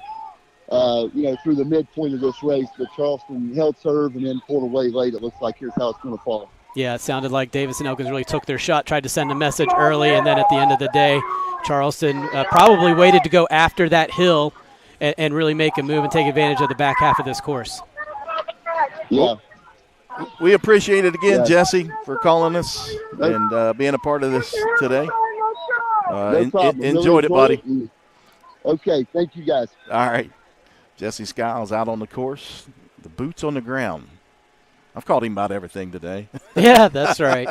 That's right. I mean, we again, if there's nobody that knows any more about this stuff than Jesse Skiles, and so happy to have him part of this and share his knowledge and insight and great updates really from out on the course and sharing with us when and how teams made some moves. So great stuff.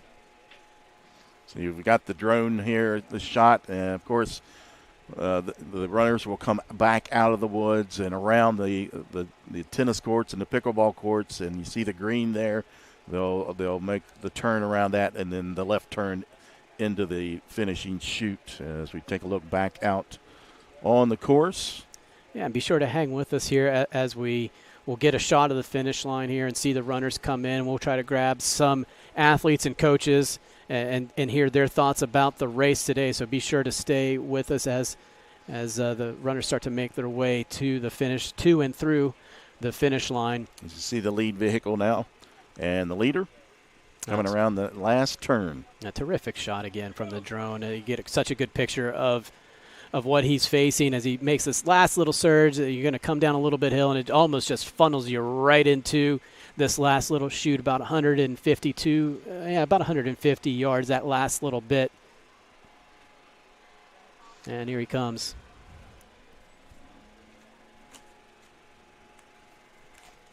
The time what you see on the screen is unofficial.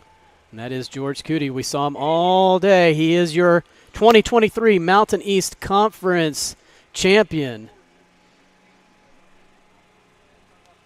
Now the race is on as the group coming in behind him. There was a large gap between him and the next runners. And when I say large, I'm not exaggerating there. I mean, he really took off. Yeah, and again, here comes. That's Iggy Chalker coming through. He's going to be your runner-up, and what a big-time move from him on the back half of this course. The fans aligning the finishing chute, cheering on the individuals. And this could be an important little part here for Davison Elkins. A lot of looking over the shoulder here. Yeah, that's right. It's measuring it up. That was Jan Theus coming through for Davison Elkins as a top finisher. And it's just a parade of gold jerseys coming through the finish line here, as Charleston has done a terrific job of taking care of business, it appears. Again, going from Coach Skiles' analysis out there, Davison Elkins went out hard and tried to make a move and tried to send a message early, and Charleston was just able to kind of take advantage of this back half. We will wait for official results come in, and we will grab some athletes as well as best we can. Get a great shot of the finish line here. Athletes coming through. I've ran a few races, but not like you. But, man, it was always just a great feeling to cross that finish line. Yeah, you feel relieved. You feel exhausted. And a couple of there's your two teams here, Charleston, Davison, Elkins, a couple athletes there. And you got to know that they know that there's a battle there. Yeah, and they had no idea really what happened in front of them. Right. And so they're, they have no idea of how much that may or may not mean, but you got to give it a go. And that's Kenton Island from West Virginia Wesleyan coming through, doing his best.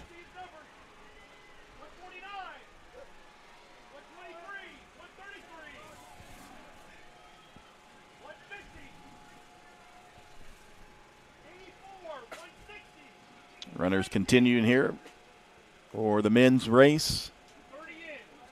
And we again remind you that we'll stay right here for today's awards ceremony that will take place here shortly after the conclusion of the men's race. And then we'll have the results as well for the men's race.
Again, you're taking a look at the finishing chute here at the Crispin course in Wheeling, West Virginia.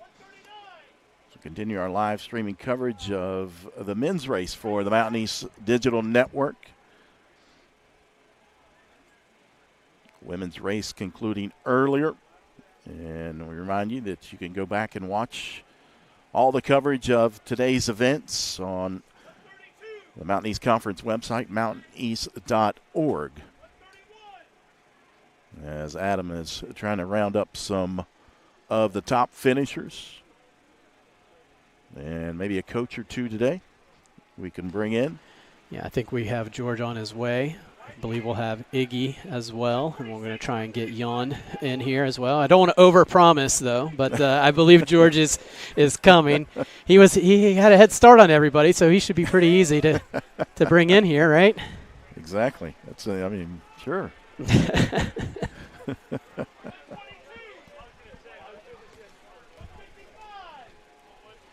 Getting some help here to bring him in.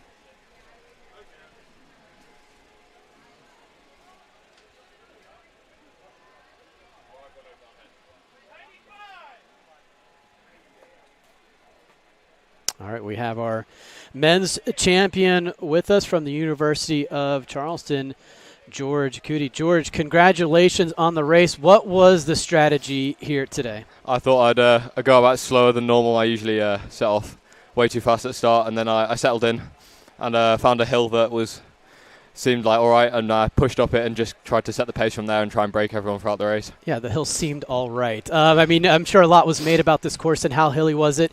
Did starting a little bit slower maybe help you navigate that point of the race when that hill gets in there? Yeah, it was. Yeah, I started like nice and slow. The hill was, it just helped like get into my rhythm, find my pace, work with my teammates for the first like kilometer or two, and just felt comfortable. So I thought I'd push on. I saw you looking a couple of times, and sometimes when you're looking behind you, you're hurting, but sometimes you were curious. I know you were curious. What did you see back there as the race was developing from a team standpoint? Well, I was just I was watching my teammates. I could see they were still in the race, still fighting for those places and working together. And it was just that definitely gave me like an extra boost, knowing that my teammates were all pushing just as hard to get that hopefully team win. Yeah, and you got some big plans in a couple of weeks. How are you feeling coming into the regional in a couple of weeks? It'll be good. It'll be nice. First 10K, so definitely got a bit more work to do before then in the next 2 weeks, but feeling definitely very confident coming in. Well, terrific performance today. Congratulations. Once again, the 2023 Mountain East Conference individual champion. Great job. Thank you very much. You got it. All right, that was George Cootie, your champion, taking his finish line banner with him. Great job by him. Again, we talk about that, feeling confident going in to the regional next week. Big goals for the Golden Eagles, regionally ranked, nationally ranked. So they will try to make another appearance at the national championships. Program best, 8th place finish last year. Top 10. Great job by Coach Bias. Again, leading that program to another championship here today, it appears. Of course, once again, the magic word, the word of the day is unofficially. Yep, exactly. All right, it looks like we have Jan here with us.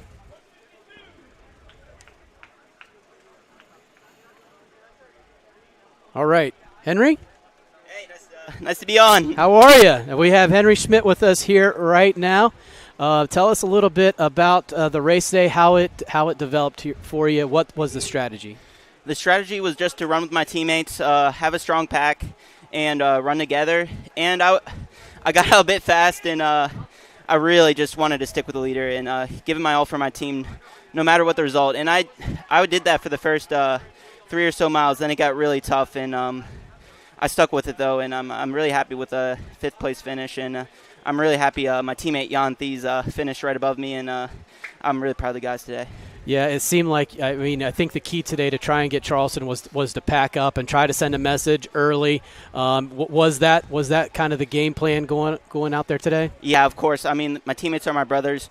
We pack up every workout. We're stronger together, and I'm so proud of the guys today. We were so motivated and so inspired to run within ourselves and run together and give our best showing no matter what the result. Yeah, I know you. This was a big deal today. You really wanted to win that championship, but you also have goals here in a couple of weeks. Talk about where you guys feel and how you guys feel going into the regional next week. We feel so good. Our coach is so inspiring, telling us we use the hashtag Road to Joplin, hashtag Leave Our Legacy, and we really want to do that. Last year we were 4th place, and we were really disappointed with that. So the goal is obviously to qualify for Joplin, and I know we could do that if we run our best and run together. All right, well, go recover, all right? I know it was a tough one out there. Yeah. You did a great job. Congratulations on your finish and a great, really gutty performance here from Davis and Elkins. Thank you so much. You got it. All right, there you go. Henry Schmidt from Davis and Elkins. 5th place finisher here today.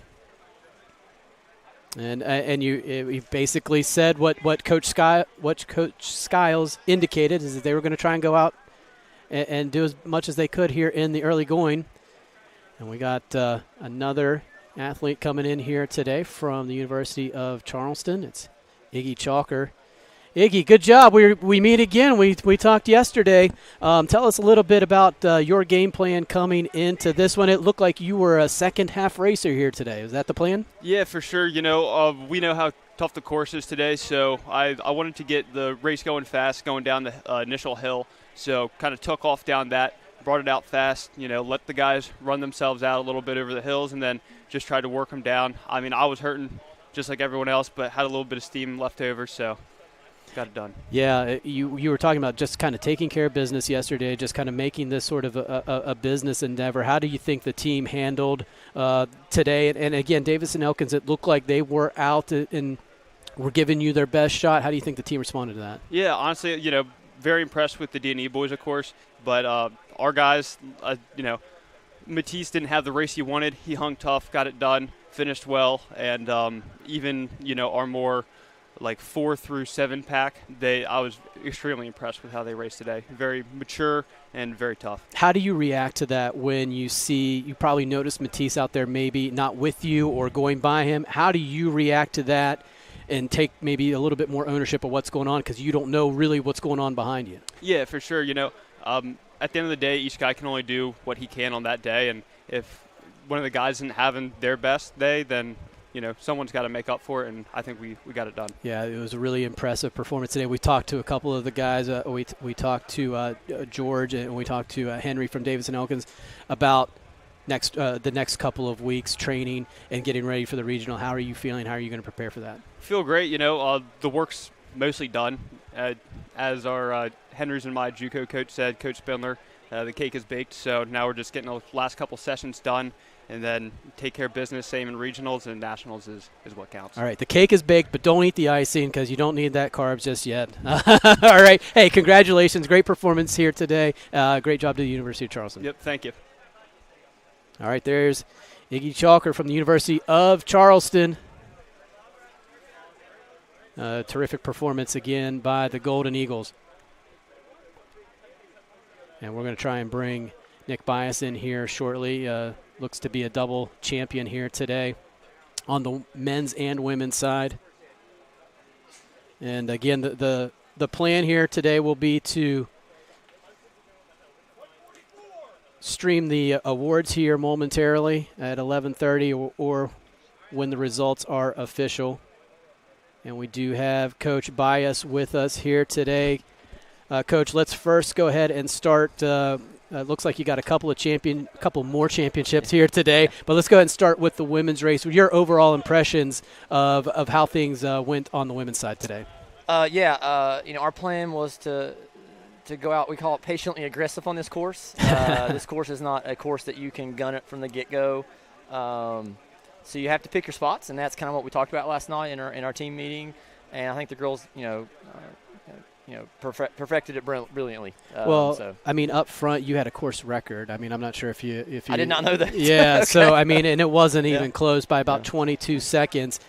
And we talked about it on the broadcast. This isn't a PR course. This is just about going and trying to find a way to win. What does it say about her shape and her fitness to come in and run a 20-second course record? Julie is high level. She's good. I think she can be an All-American this year. Just seeing her track times last year and what she's done this fall, she literally has not had a bad workout all fall, and she works hard. She does everything right. The recovery, the sleep, the nutrition. So it's not a surprise that she got a school record or a course record today. Yeah, she said everybody's talking about the hills, and she's like, it's not a big deal. We have hills in France. That's is right. What she said. Yeah, she says that the courses in France it's always muddy. So I was like, yeah, you're right. Well, then, today. This really was. This was France and West Virginia. So let's move on to the men's race. Yeah. I thought that Davis and Elkins really tried to come out and give it their best shot, and I think the strategy it looked like was to go out early and try to just hang on as much as well. Is that what you saw? Yeah. Listen, Davis and Elkins is a great team. They pack up really well, and we knew coming into the day that a smaller race, it was going to be tighter.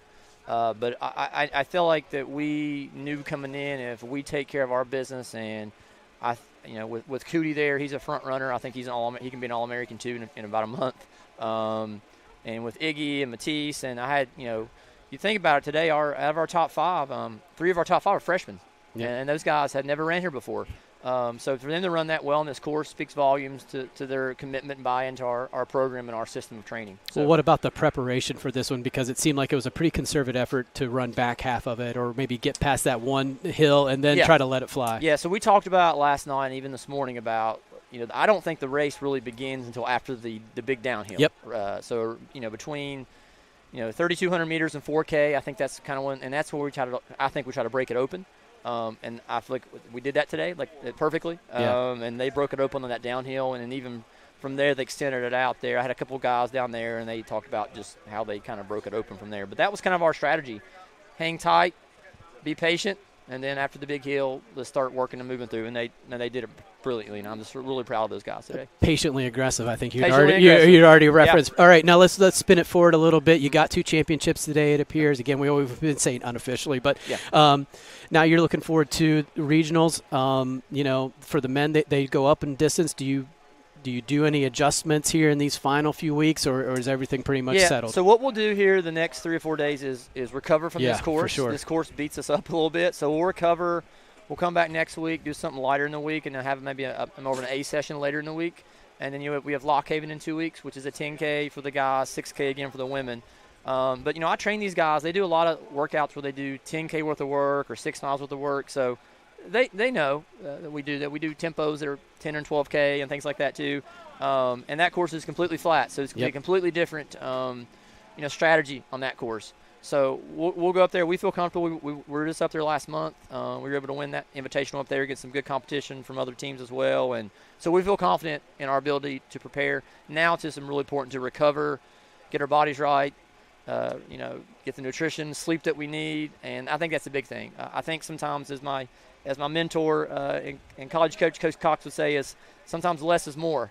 And I think that is kind of going to be the thing the next few days is just recover and get ready. And in 2 weeks, we'll be fine. These kids are 18, 22 years old. They'll be fine. That's right. So, but I'm super proud of them, and they have a winning attitude every day at practice, and I'm super proud of my student athletes and everything they do, and just the buy-in they have at our program and the tradition, and they know about Jack Mastandria, they know about David Checky, they know about Kyle Henson and his famous mustache. They know about those guys and what they mean to our program, and I tell them that, and it's important that they know what has come before them so that they are set up, because none of this would have been happening without those guys before. So they paved the way, and we want to continue that tradition. So, yep. Well, a great job today. Performances, really great performances, top to bottom, men and women. So congratulations to you. Congratulations to your student athletes. Yeah, appreciate you. All right, so much. You got it. Take care. There he is, Nick Bias. And just as the races are over, the sun has come out. Just as in perfect timing as for this one. It's almost getting hot out here, Jack. We're gonna have to take off some layers here. Yeah, I've got this big old hoodie on. See, I was perfect plan the whole way in shorts. You knew what was going on. But yeah, the sun just peeks out and just. Isn't that the way that it goes though? But really, again, from in all seriousness, from a running standpoint, it was really ideal conditions today with no rain. A little bit cooler, so it could not have been much better from a running standpoint, which is really all that matters. If our feet are a little cold, so what? But as long as they're okay, then we're okay. Yep, as we still have a couple more runners out on the course, I believe.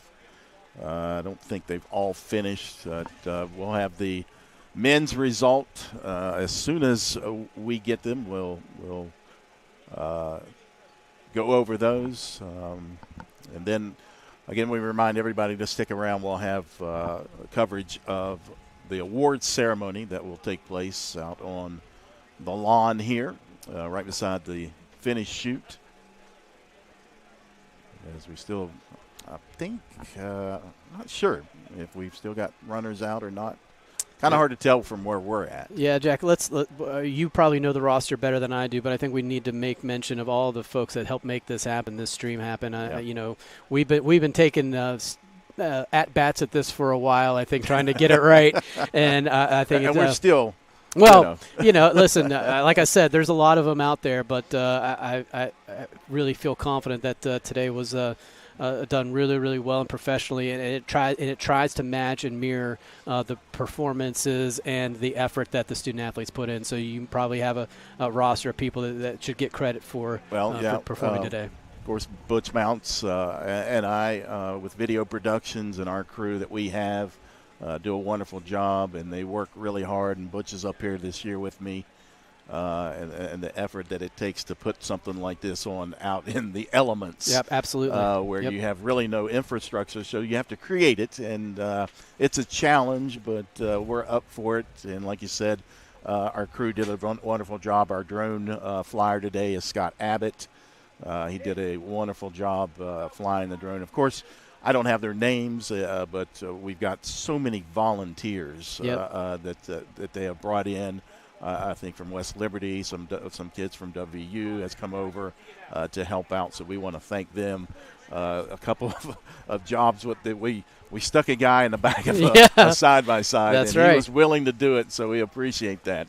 But, yes, so many people to thank, and it takes an army to do this. Yeah, and the folks at Ogilby are terrifically supportive. Rod Haley, the vice president, is always supportive of having this championship here. He actually shot the musket, the ceremonial musket, to get things going here today, and Ogilby has embraced this championship. And, again, maybe I should be the first to print it on a T-shirt. I do think this is a badge of honor to run this, to win this, to compete here, because everybody else is trying to find a flat golf course somewhere, and try to run a PR. Not in West Virginia. And not here in West. We found a golf course, but not a flat one. Right. And so I think you can wear competing here, winning here, as a badge of honor, because it is not for the faint of heart, but it is old school cross country, that's for sure. Yeah, and you pointed out the folks here at Ogilby Resort. They do a wonderful job, and Chris Rager and those guys with his company, K&J Timing.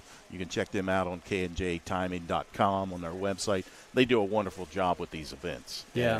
And again, this year, his crew and him have really stepped up to the plate and did a wonderful job. So we'll take another break. And again, we remind you that we'll continue coverage of today's live streaming of the Cross Country Championships with the coverage of the awards ceremony coming up shortly, so stick with us. You're watching live streaming coverage of the Cross Country Championships here in the Mountain East Conference, right here on the Mountain East Digital Network. Health coverage for your family, your employees, and your company is one of the most important decisions you can make. The health plan proudly supports our active and healthy communities and has been your most trusted carrier for over 40 years. We are here for your family. We are here for your business. We'll be here for you when you need us most, because your health coverage is our priority. The health plan, here for you. What are you working for? Do you want to pursue your athletic potential while earning a degree that will benefit you for a lifetime? Do you want to play at the highest level in your sport? Do you want to be a champion? That's what the proud members of the Mountain East Conference are advancing toward every day. Providing opportunities and pursuing excellence. The Mountain East Conference. Hi, I'm Keith Powell with Yes Chevy and Yes Ford. And right now at our Let's Trade Keys event, give me the keys to your old ride and pick out the keys to any car on my lots. And your payments will stay the same until 2024. But hurry, I can only help the first 77 people only at Yes Chevy in Hurricane and Yes Ford in Huntington, where every car comes with a lifetime warranty. Our mission as educators is to help you grow, explore, and achieve your aspirations. When our seniors graduate, they receive more than just a diploma. They leave Wheeling University with clarity, purpose, and the confidence that they need to succeed throughout their career. Exceptional experiences, exciting opportunities, meaningful guidance, and lifelong friendships. This is the foundation in academic excellence we believe in. That's the Wheeling University difference.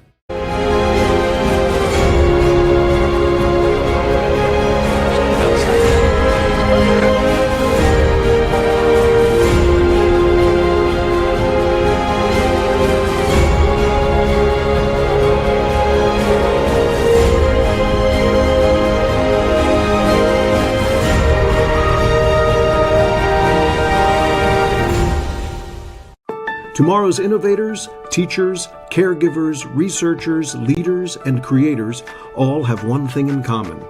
They started out just like you. At West Liberty University, you are the focus. This is a place where you will gain the skills, knowledge, and confidence to change your life and the world around you. It all starts here, with you. Visit westliberty.edu to start your journey. It's all here at West Liberty University.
All right, we're getting ready for the award ceremony in just a little bit, but while we do that, we'll play a little bit of a spoiler, I guess, and go over the results that have been handed to us. Let's look at the team standings first. It was the University of Charleston, as we suspected, winning this one with 20 points. Davis and Elkins, valiant effort, finished second with 39 points. Concord was next with 93. Frostburg State, fourth place, 131 points. And then it was West Virginia Wesleyan, West Liberty, Fairmont State, Wheeling, Glenville, and then West Virginia State. Let's look at the individuals. Top 10 are first team all-conference. The next 10 are second team all-conference. And as we look at this, George Cootie was your champion. The freshman finished with a time of 25:35:84, which is, looking at the records here, a course record by about a half a second. So the previous record was last year by Isaac Prather. He ran 25:36:82, and so actually about a full second, George Cootie sets the course record here. His teammate Iggy Chalker was second, and then it was Jan Thus from Davis and Elkins next. Matthias Bors was next. Henry Schmidt. Corey Schobelach was next. Samuel Idians, Preston Prather from Concord. Jackson Gibson from Davis and Elkins was 9th, and Carter McKenna was 10th, taking that last first-team all-conference spot there for the Senators. The second-team all-conference is headlined by Bailey DeMoss, the sophomore from Fairmont State, was 11th. Christopher Lucas was 12th. Teese Turlo was 13th. Philip White was 14th. Gabe Conder, 15th. Braden Ward, 16th. Logan Zucchelli, 17th. Warren Thiel was 18th. Cooper Gibson was 19th. Isaiah Browning was 20th. And I believe due to the roster sizes and limits, I believe that it's possible that Caleb Bernaw, who was 21st, might get that second team all-conference spot. I'm not sure if Cooper Gibson is going to count towards that, so we will see. But there are your top 21 athletes. We'll let the conference administration sort that one out, because you are allowed to run more than 7 runners out there. So that causes a little bit of a potential discrepancy on who counts towards all conference. So that's the way that it shook out. And again, you're looking live at the awards stand and ceremony, which will be going starting here shortly, and it'll be carried live here on the Mountain East Conference Digital Network. So stay tuned as you keep an eye and look for your favorite athletes and teams as they make their way to the podium here in just a moment.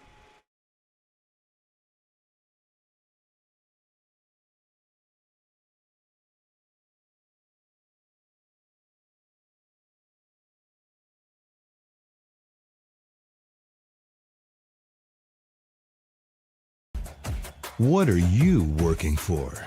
Do you want to pursue your athletic potential while earning a degree that will benefit you for a lifetime? Do you want to play at the highest level in your sport? Do you want to be a champion? That's what the proud members of the Mountain East Conference are advancing toward every day. Providing opportunities and pursuing excellence. The Mountain East Conference. You have dreams. You have dreams. You have dreams. A better life, a better job, a better you. So where do you start to build the skills necessary to get there? For more than 125 years, West Virginia State University has been educating generations of students who have gone on to change the world. At West Virginia State, you are not just a number, you are who you choose to be. You receive personal attention from award-winning faculty.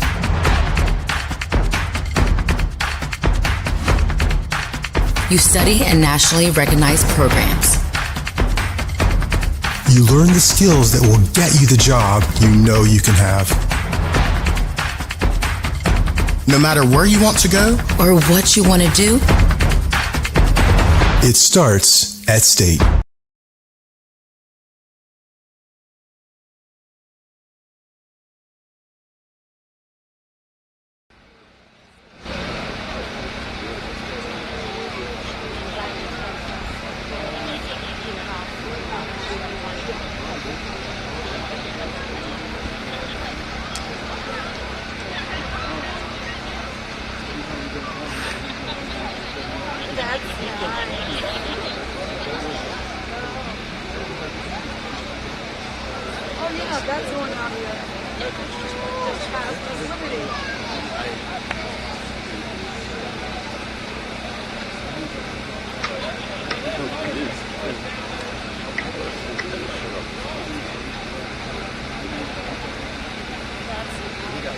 What's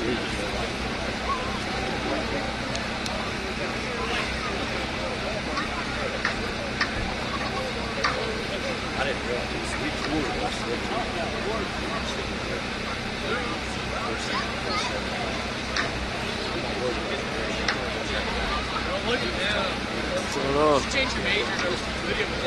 That's what that guy said. Yo.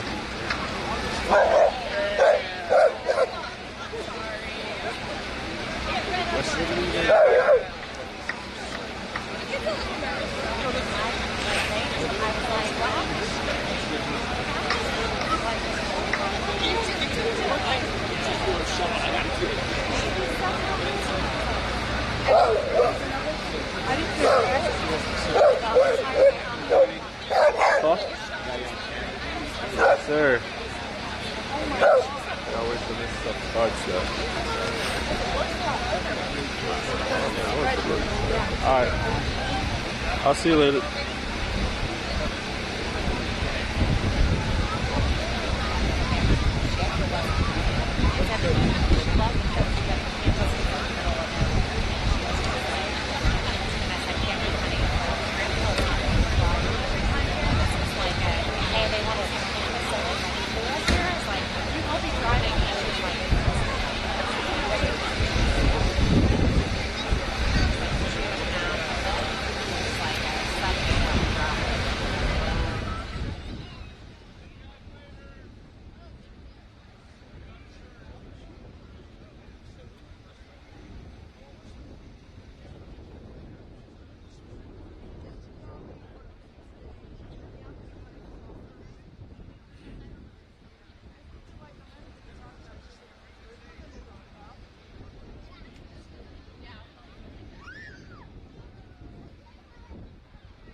pictures with her. She was shining in shoes. And her mother could just or dad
Jackson Cornett.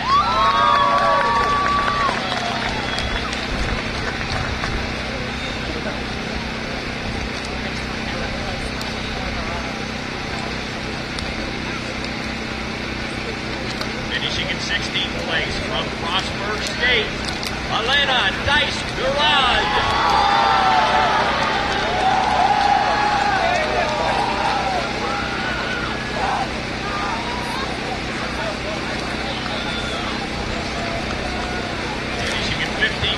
From West Virginia Wesleyan, Miriam Alworthy.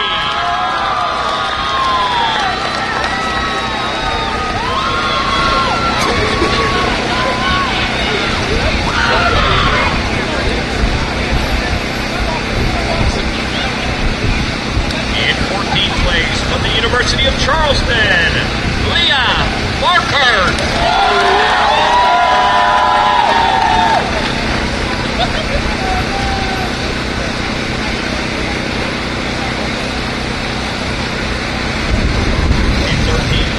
University of Charleston, Janet Harroy.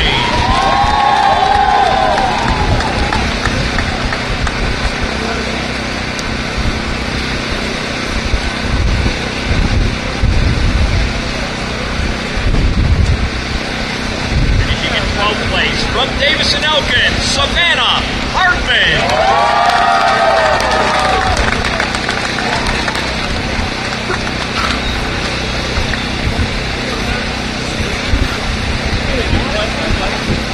And finishing in 11th place from Glenville State, Natalie Barr.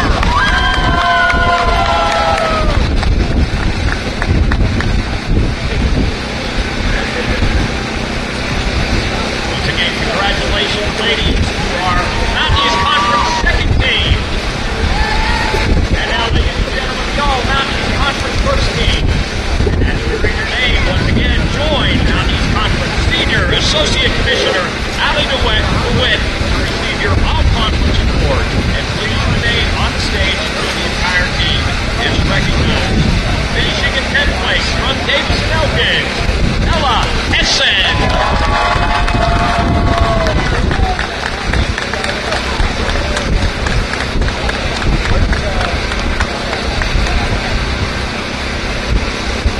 Finishing in 9th place from the University of Charleston, Mercy Shackleton.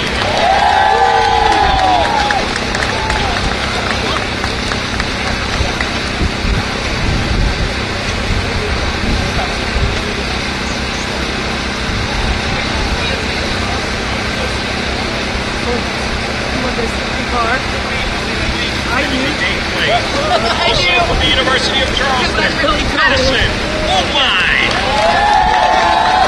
It's really good to see you guys. Have a safe trip home. Thank you. We don't get to see her In much. 7th place from Davison-Elkin, Lauren Lyman. Takes it a lot easier. I know. Great. Finishing in 6th place from Concord, Emily Wallace. Oh, I thought that was your lid. I'm sorry.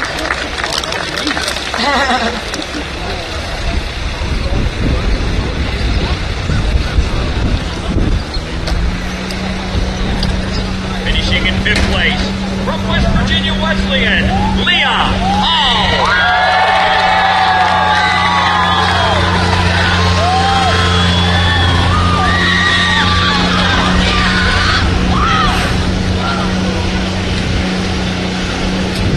Finishing in 4th place, she's also the Freshman of the Year from Davison-Elkins, Lydia Falkenstein.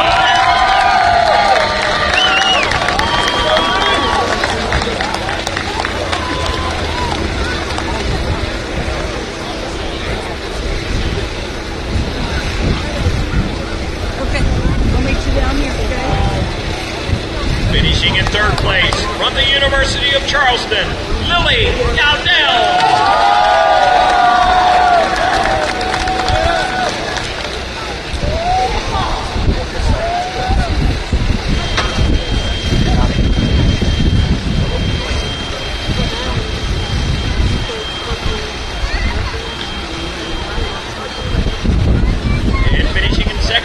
from Fairmont State, Carlina Jaquez.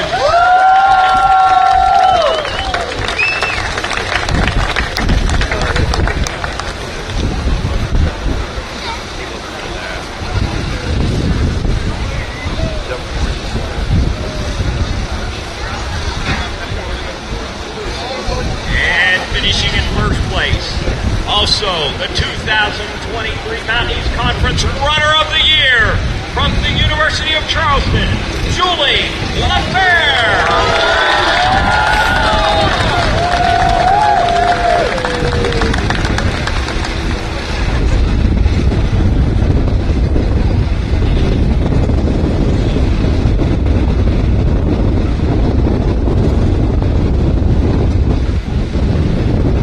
And let's welcome our first team runners back to the stage for a group picture.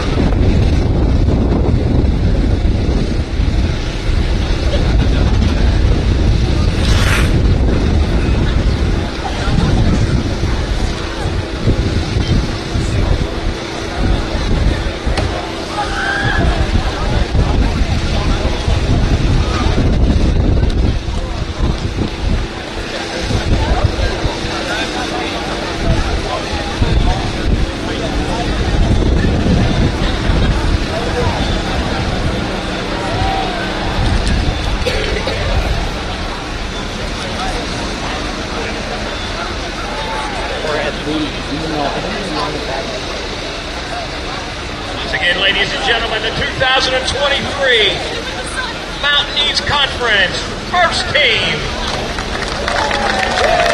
Congratulations, ladies.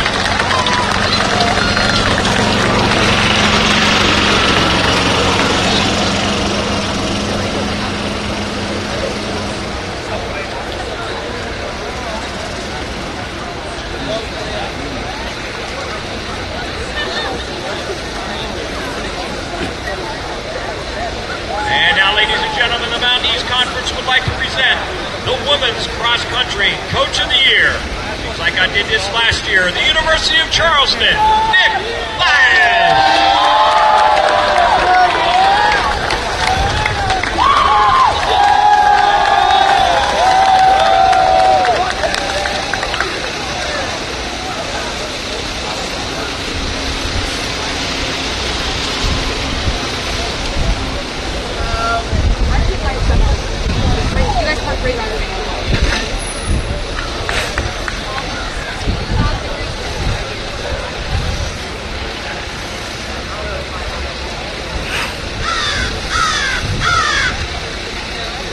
And now, ladies and gentlemen, let's present our team awards. Finishing in 9th place with 201 points, Glenville State.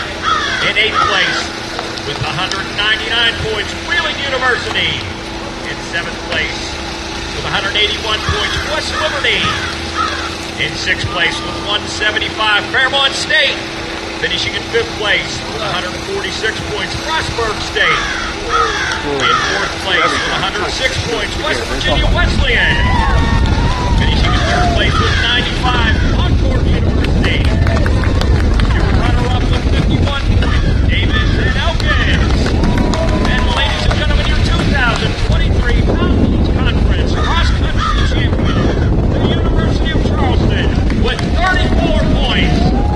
Congratulations once again, your 2023 Women's Mountain East Conference Cross Country Champions, the Golden Eagles of the University of Charleston.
Pickett. Finishing in 20th place from Frostburg State, Caleb Berhanu.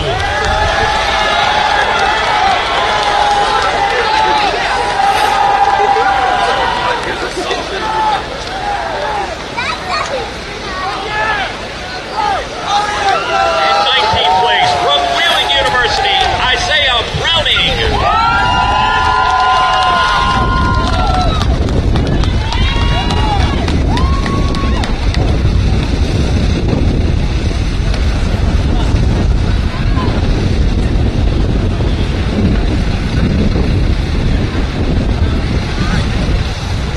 In 18th place from the University of Charleston, Warren Field.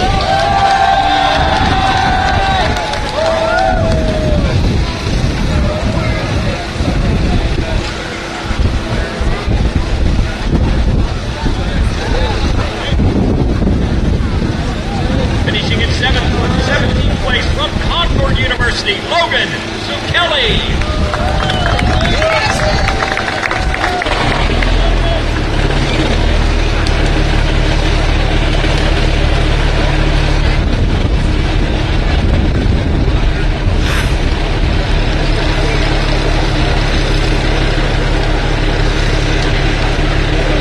Finishing in 16th place from Concord University, Brayton Ford.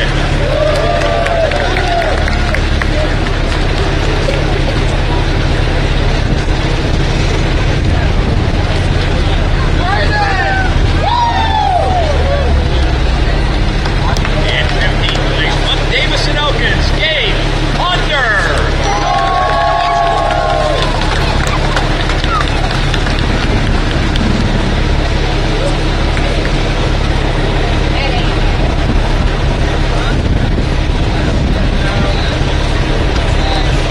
Finishing in 14th place from West Liberty University, Philip White.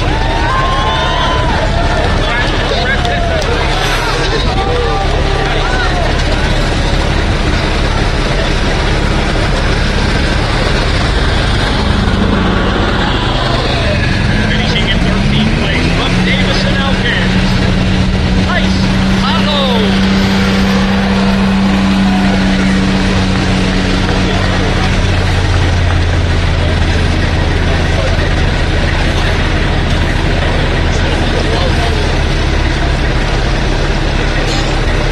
Finishing in 12th place, his teammate from Davison Elkins, Christopher Lucas.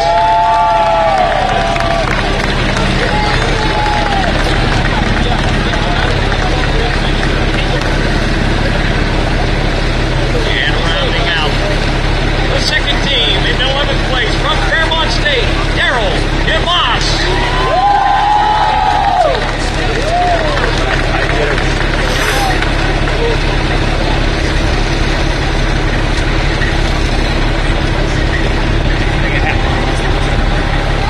And now let's meet the Mountain East Conference first team. As we read your name, once again, join Mountain East Conference Senior Associate Commissioner Allie DeWitt to receive your All-Conference Award. And please remain until our entire first team is recognized. Finishing in 10th place from Davison Elkins, Carter McKenna.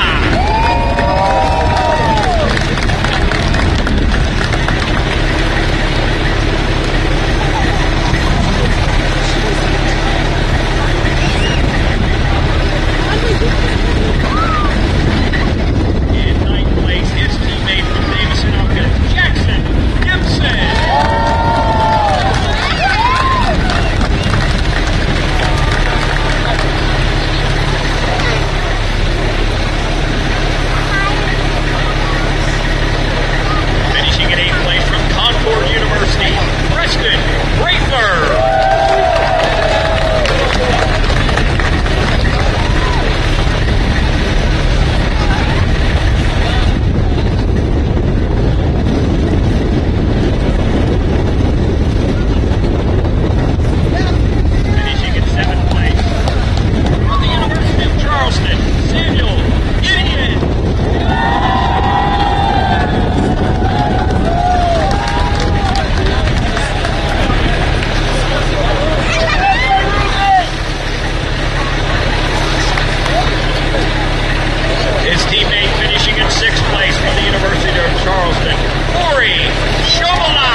University of